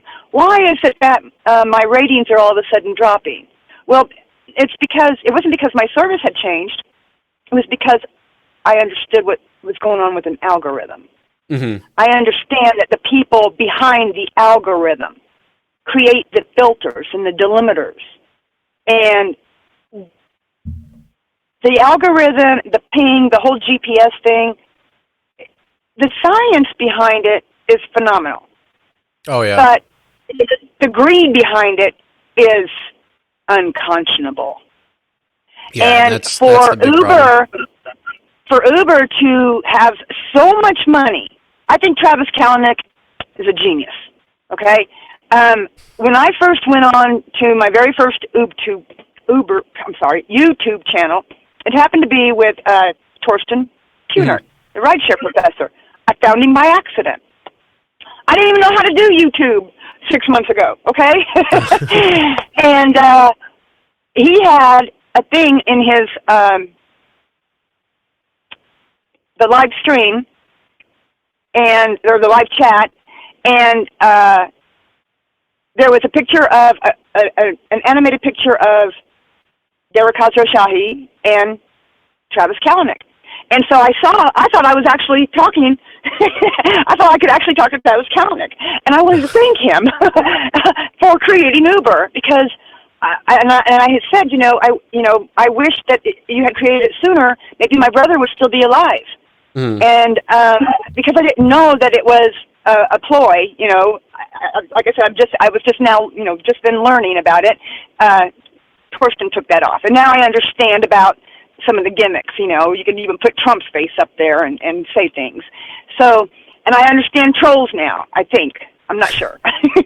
But anyway, I'm still learning. I learn from you. I learn little things every day. I feel like if I don't learn something new every day, somebody's not doing their job. So I try to be instrumental in teaching what I know to others also. We have to teach the next generation as we age, because sometimes our bodies can't do things that we used to do 20, 30 years ago. But the biggest thing that I see is these contracts. When the language says, basically, your car, your rules, and it's up to you to make sure that you get that passenger to their destination safely, hey, I'm all for it.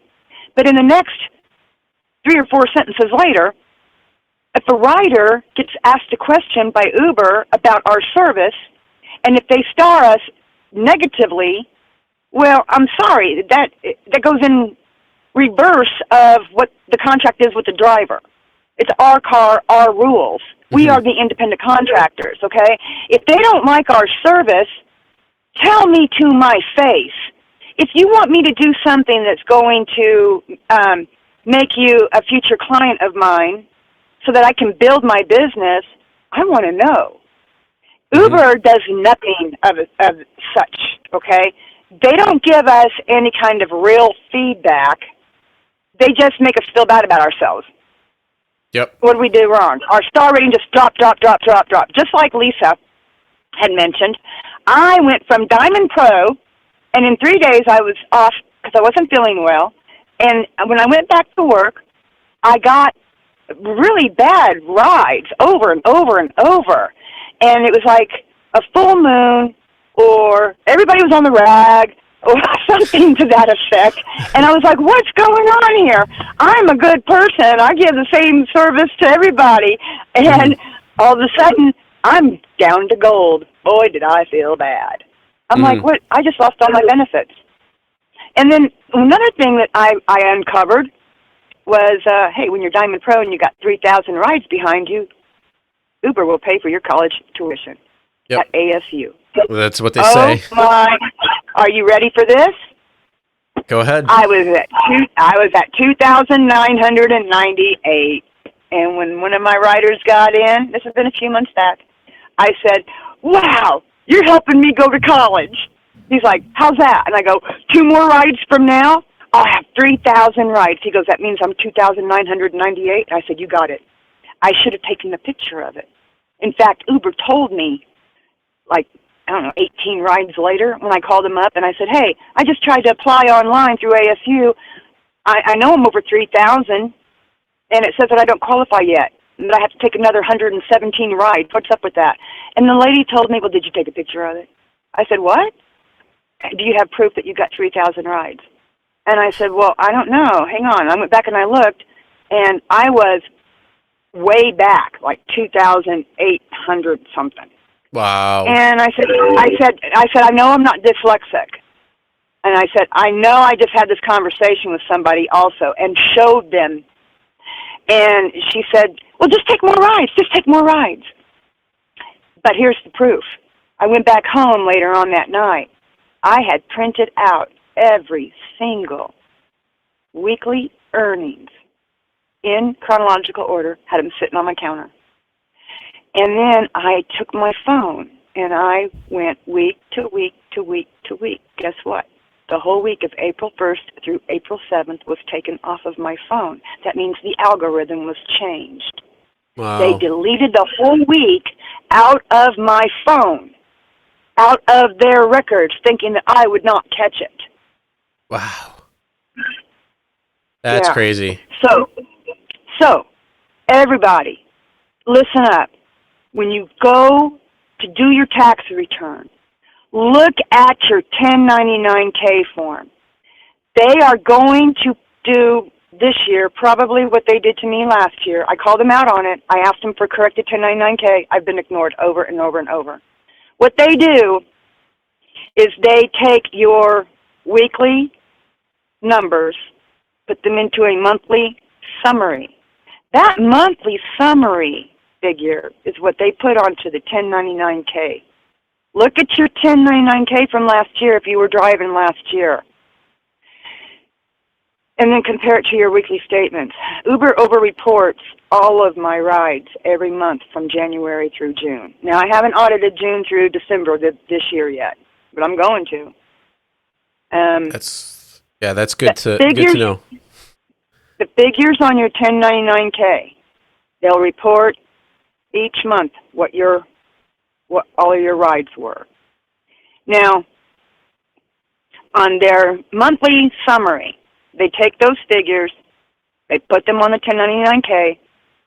It shows your total gross earnings minus all of your fees, gives you your net. Your gross earnings is what you have to put on your tax return. Then you have all of your fees, all of your airport fees. Your tips are going to come on a 1099 miscellaneous. That's also earned income that you have to put in with your gross earnings. You have to add the two together for your gross earnings and then subtract all of your business expenses. With Lyft not showing us what the fare is, I have no idea what Lyft's 1099K is going to look like. I haven't done very many rides on the Lyft app this year, and I'm concerned that Lyft is hiding this information from us, and it's going to affect us independent contractors when we deduct our fees and expenses. If they don't show us what the riders are paying, if they don't show us the amount of those airport fees or the tax fees or their service fees, and they're only going to show us our net, which is what I'm only seeing on my phone, then I'm going to be really, really confused, and I think my tax attorney will be confused too. There's got to be consistency with the IRS. So I'm suggesting right here on your station that everybody fill out an SS-8 form for the IRS, no matter what state you live in. And the reason why is because those 4 pages ask certain questions, and the IRS will determine whether or not we are independent contractors or employees. And based on that, I think that's another reason why the state of New Jersey filed a lawsuit against Uber, going after all of Uber's back taxes. And with AB5 in California, all of the drivers there being considered employees, and Uber says, well, we would rather spend $90 million, Uber et al., with Lyft and DoorDash and whomever else wants to get involved. They'd rather spend that money paying an attorney who's going to laugh all the way to the bank with that money, because I don't think that the attorney's going to be able to win it. But they still have to pay the attorney.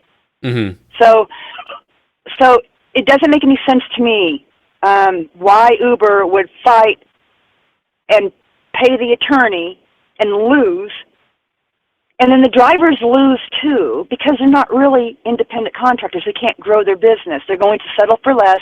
They're going to accept whatever Uber and Lyft give them out of desperation, and desperate people do desperate things, and I understand that. I have been there. I am human too. But the biggest thing is that damn contract. We are not independent contractors when we're being penalized on a star rating, and that star rating somehow is affected by us receiving more rides. It's not about our location, because Uber violates the FIFO contract right here in Las Vegas with the airport. Okay. Are you with me? Okay. First in, first out. We go into a queue. There'll be 100 cars sitting there waiting. They're all online.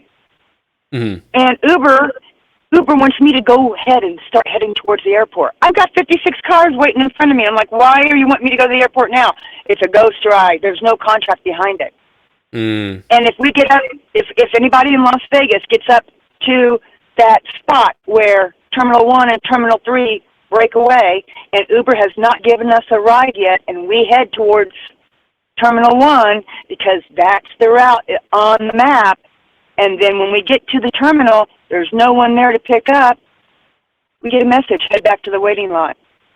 And if we are in a quest, I was on a quest one night, I had one more ride to go out of 4. and I could collect my Quest money. I went to the airport. I got into the queue. I got a ghost ride. Start heading towards the airport. And I thought, okay, I had an option, no thanks or go. So I clicked on go. I had to accept the request. I called Uber support right after that because I did not get a ride at the airport. When I got there, there was nobody there. And then I got the message, head back to the waiting lot. On my way to the waiting lot, I got a ride. I accepted that.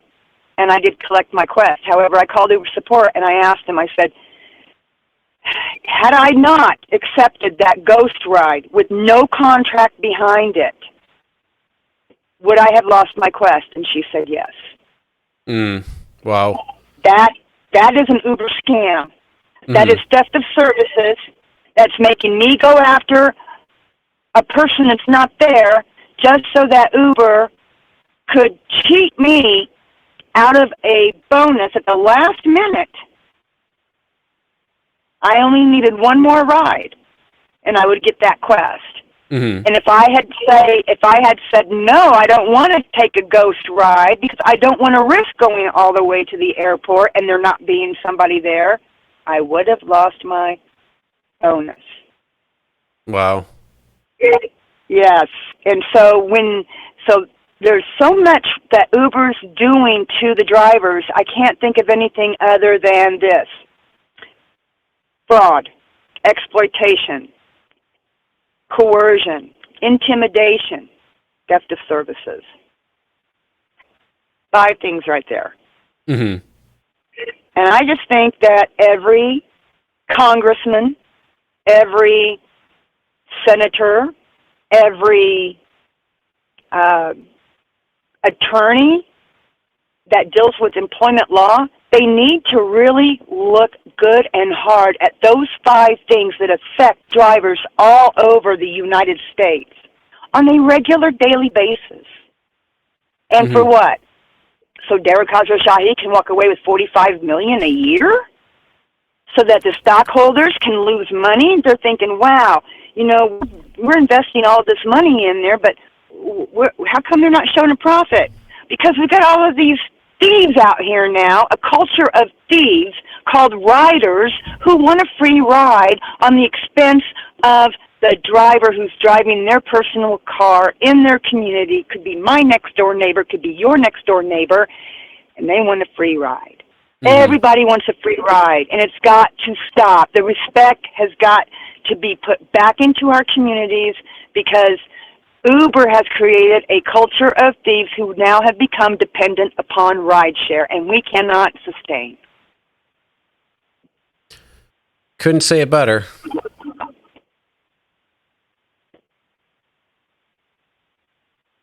It's sad. I wish my brother was still here on this planet because he'd be saying, come on, sis, let's go pick up some riders. But Uber says, oh, you can't have anybody in your car. So in my mind, my brother's riding with me all the time. That's the only ghost rider that I want to be around. The memory of my brother, Randy Harris. And I think that everybody needs to read the terms of service as an Uber driver or a Lyft driver. They need to read the community guidelines 2 or 3 times. Understand, get it memorized, and then politely let your riders know, hey, if you haven't taken a pool or a shared ride before, if you would like to, here's the guidelines. And just keep a copy in your car. Give them something to do. Unless they're drunk, you got to entertain them. Yeah, right. You got to keep them cool, calm, and collected so they don't get sick in your car. But hey, even if they do get sick, it's only money, it's only a cleaning, and you helped save a life. And they did too, because they called Uber, they called Lyft, they called a taxi. They just saved your life, my life, and somebody else's because they didn't get behind the wheel. And that is probably the best thing about rideshare I have ever seen. Yeah, but that contract says, go ahead. Oh, no, I was going to say right there, yeah, it's a very good thing to have in terms of getting home drunk and all that, but it's the backdoor deals that are going on and what we don't see and what we don't know that's affecting all of us. That's the cause of concern, and that's kind of the issues that a lot of people need to realize what's going on as well, besides, helping to take people home, and besides also trying to make some money out there as well. Well, here's another thing I was thinking. What's fair is fair. What's good for the goose is good for the gander. If a rider wants to make a complaint that I am under the influence just so they can get a free ride, and Uber wants to do an investigation, a fair investigation goes like this. Driver, you're being deactivated. Rider, you're being deactivated too until this investigation is over. Mm-hmm. Okay? If they're going to not follow the community guidelines, and the rider has a community guideline, and it says if you believe that your driver is under the influence, you are to cancel the ride, call 911. Then you call Uber. Mm-hmm. I'm a former 911 operator from Illinois, and one of my good friend's daughter was killed in a DUI, and he had a revoked license over and over and over, DUI, do it after DUI after DUI, and the system still let him. He still kept getting behind the wheel until she died. Mm. That was Sarah Barnett from Decatur, Illinois, and he's in jail now. He won't be getting out for a long time. But it's the whole idea that if our system really wants to work for everybody in the community, then these attorneys, they have to stop making conundrums and contracts just for the hell of it. The language needs to be written clearly so that anybody can understand it, rider and driver. Mm-hmm. If you got to make a contract that's so misleading, and you're going to give it to a driver at the airport while they're waiting to go and pick up, and you've got 175,000 people in town, and the riders need a ride, and the drivers need to drive, and then all of a sudden, oh, Uber, let's throw them a bone. Oh, here comes Uber. Let's give them a new contract. They can't go online until they agree to this contract. So everybody just automatically agrees to it because out of desperation. We can't sit here and read 27 pages when we've got 175,000 people in town. We don't have enough. We don't have enough taxis, Uber, Lyft, buses, shuttles, limos for 175,000 people in Las Vegas during CES. So it takes everybody on board to make sure that everybody gets where they need to go when they need to get there. And for Uber to send people contracts the week of the CES, it just blew me away. And then tonight, I was watching the Rideshare Professor, and he has suggested that everybody opt out of the last addendums that were sent the week of January 20. Everybody, opt out. Arbitration means unchecked.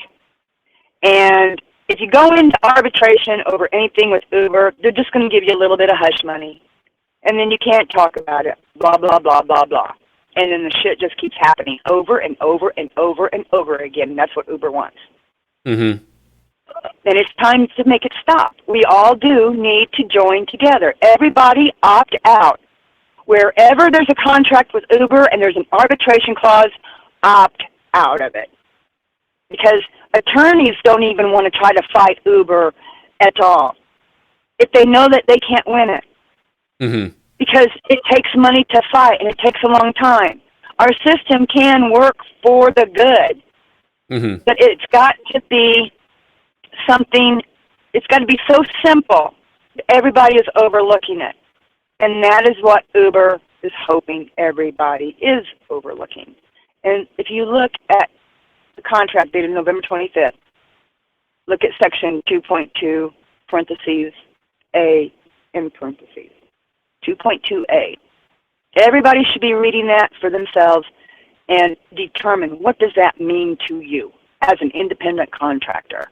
And then every rider should know that, hey, it's not okay to abuse any driver for any amount of money, period. Mm-hmm. Keep your money. We don't need your money. I had a guy here at CES. He was very disrespectful to me. And I told him, hey, I'm sorry, I can cancel the ride and let you out right here, but I'm not going to because I believe you need to get to your destination safely. Mm-hmm. And he said to me, oh, we'll do it anyway because you need the money. Wow. That's not respect.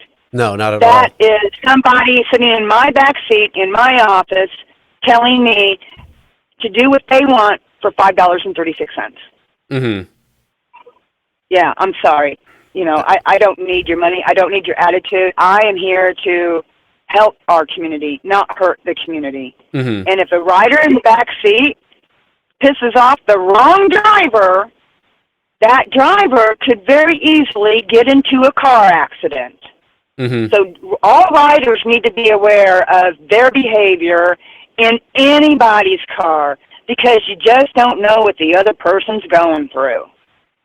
And then when I saw that flipped over car today on a 45-mile-an-hour residential area, the first thing that came to my head was, I hope it wasn't a pissed-off Uber driver with a passenger, you know? Yeah, that right. was the first thing that entered my head because I have seen so much in this town just in a short period of time. And there's a lot of, I haven't seen any accidents with Uber drivers other than right by our own airport waiting line. Mm-hmm. That's where I've seen Uber accidents. And it's been with other drivers not paying attention to how we get out of our lot to go to the airport. They're not paying attention. It's only one lane that goes on to Paradise, not two. Mm. And I think I'm getting sidetracked here. I've got some traffic going on around me. I just want to know, I want to know that every driver is actually reading the terms of service for themselves. To know that you're really not an independent contractor when you are being penalized by a company who is taking information from a rider, the star rating, okay, and the rider is able to get you penalized on your service, yet the rider doesn't even know about 2.2A in the contract. It is up to the driver to determine the route that that person goes by to get to their destination. Right there in the contract it says that. But yet we get penalized if we don't follow their directions on how to go somewhere. If somebody wants to give me directions, I thank them for being a good co-pilot. Mm-hmm. Because the Uber app is not perfect. But for a driver to be penalized because they chose not to go the way of the passenger's directions, because the passenger's looking for a free ride, I choose to go by the Nevada state laws on our roads and security detours and NDOT detours. And if they're not on the Uber app in the navigation, oh well, I know where they're at. I know which way to go. And I will relay that to my riders. And I suggest that every other driver relay to their riders, and use other apps if you need to. But for Uber to have in their app that it says navigation recommended Uber, and that's what I've got clicked on. And then for Uber to tell me, oh, well, the rider made a report that you didn't take an efficient route. Oh, yes, I did take an efficient route. According to 2.2A, my car, my rules, my guidance system. Mm-hmm. I should not be penalized for that. And No. if Uber gives a rider a map that says this is the route you're going to take, and they give me a different one, that's another scam. Uber's overcharging the rider for a certain route, and then I'm supposed to take the lesser route as a crow flies because I only get 15 cents per minute, but I get 60 cents per mile. So if I were to take the route that Uber wants me to take, that's where they get the difference in their service fee. That's where the rider gets overcharged and the driver doesn't get paid if the driver follows the app and goes down all of these crooked roads and gets nails in their tires. Mm-hmm. So I know that I'm not going to go into a construction zone, and if Uber sends me into a construction zone and it's going to penalize my mileage, it's going to take money out of my pocket, it's going to make me add more maintenance to my car, Uber is going to pay for it. Pure and simple. Everybody opt out. All right. Well, thanks, Robin, for giving a call. You gave a lot of good information, I got to say. So I do appreciate the call. It was well over the 5 minutes, but like I said, you were given a lot of good information, so I did want to let you be able to share that. So I do appreciate that. So I hope you have a great night, and thanks again for the call as well. Chris, thanks for taking my call. I appreciate it. All right. You guys better come to Las Vegas and get married. I want to come to your wedding. Quiet. All right. Have a good night. Okay. All right. Bye-bye. All right. So, yes, there was a lot of good information on that call. When it comes to opt-out, Lisa, I'll talk to you, or I'll agree with you right there. Opting out is going to be a personal decision. Whatever you want to do with that. But yeah, just know there's a lot of different things going on behind the scenes that we don't necessarily know. So that's just something that we gotta watch out on. But yeah, it was a great call all around. There was a lot of good information that that she had shared with us. So hopefully that you took away a few things out of that. All right, so damn, I did not expect 3 hours, 15 minutes so far. But yeah, that was pretty crazy. All right, any last few comments or anything? Write them now. All right. Think I'm live. Sorry about that. Something happened. Gotta love the internet. Spectrum is not always that fun. So, all right. Any last comments or anything? Like I said, let me know now. And if not, then we're going to be wrapping up in about a minute or so. Let me go back to that because I'm not going to be taking any more calls right now. I do enjoy the calls. That's fun. I'm not sure what happened. It just got disconnected. Gotta love Spectrum Internet. So, unfortunately, yeah, I don't know what happened there. But I'm back. It looks like all green on both ends, on OBS and on YouTube. So, hopefully, but yeah, we'll do some more calls, call in, live streams and things like that. And just kind of do a lot of fun things within the channel itself. So, all right, guys, I'm going to end this now. It's already a little after 1 in my time. Thank you for everybody who participated, everybody who called in. Wasn't planning on doing call in, but if people want to call in and talk, yeah, it's great to do. So, hope you guys have a great and fantastic night, and everything with that. So, I'm going to end this now. You guys have a great night. And remember, as always, never drink and drive. Always tip your drivers, and we'll see you next time.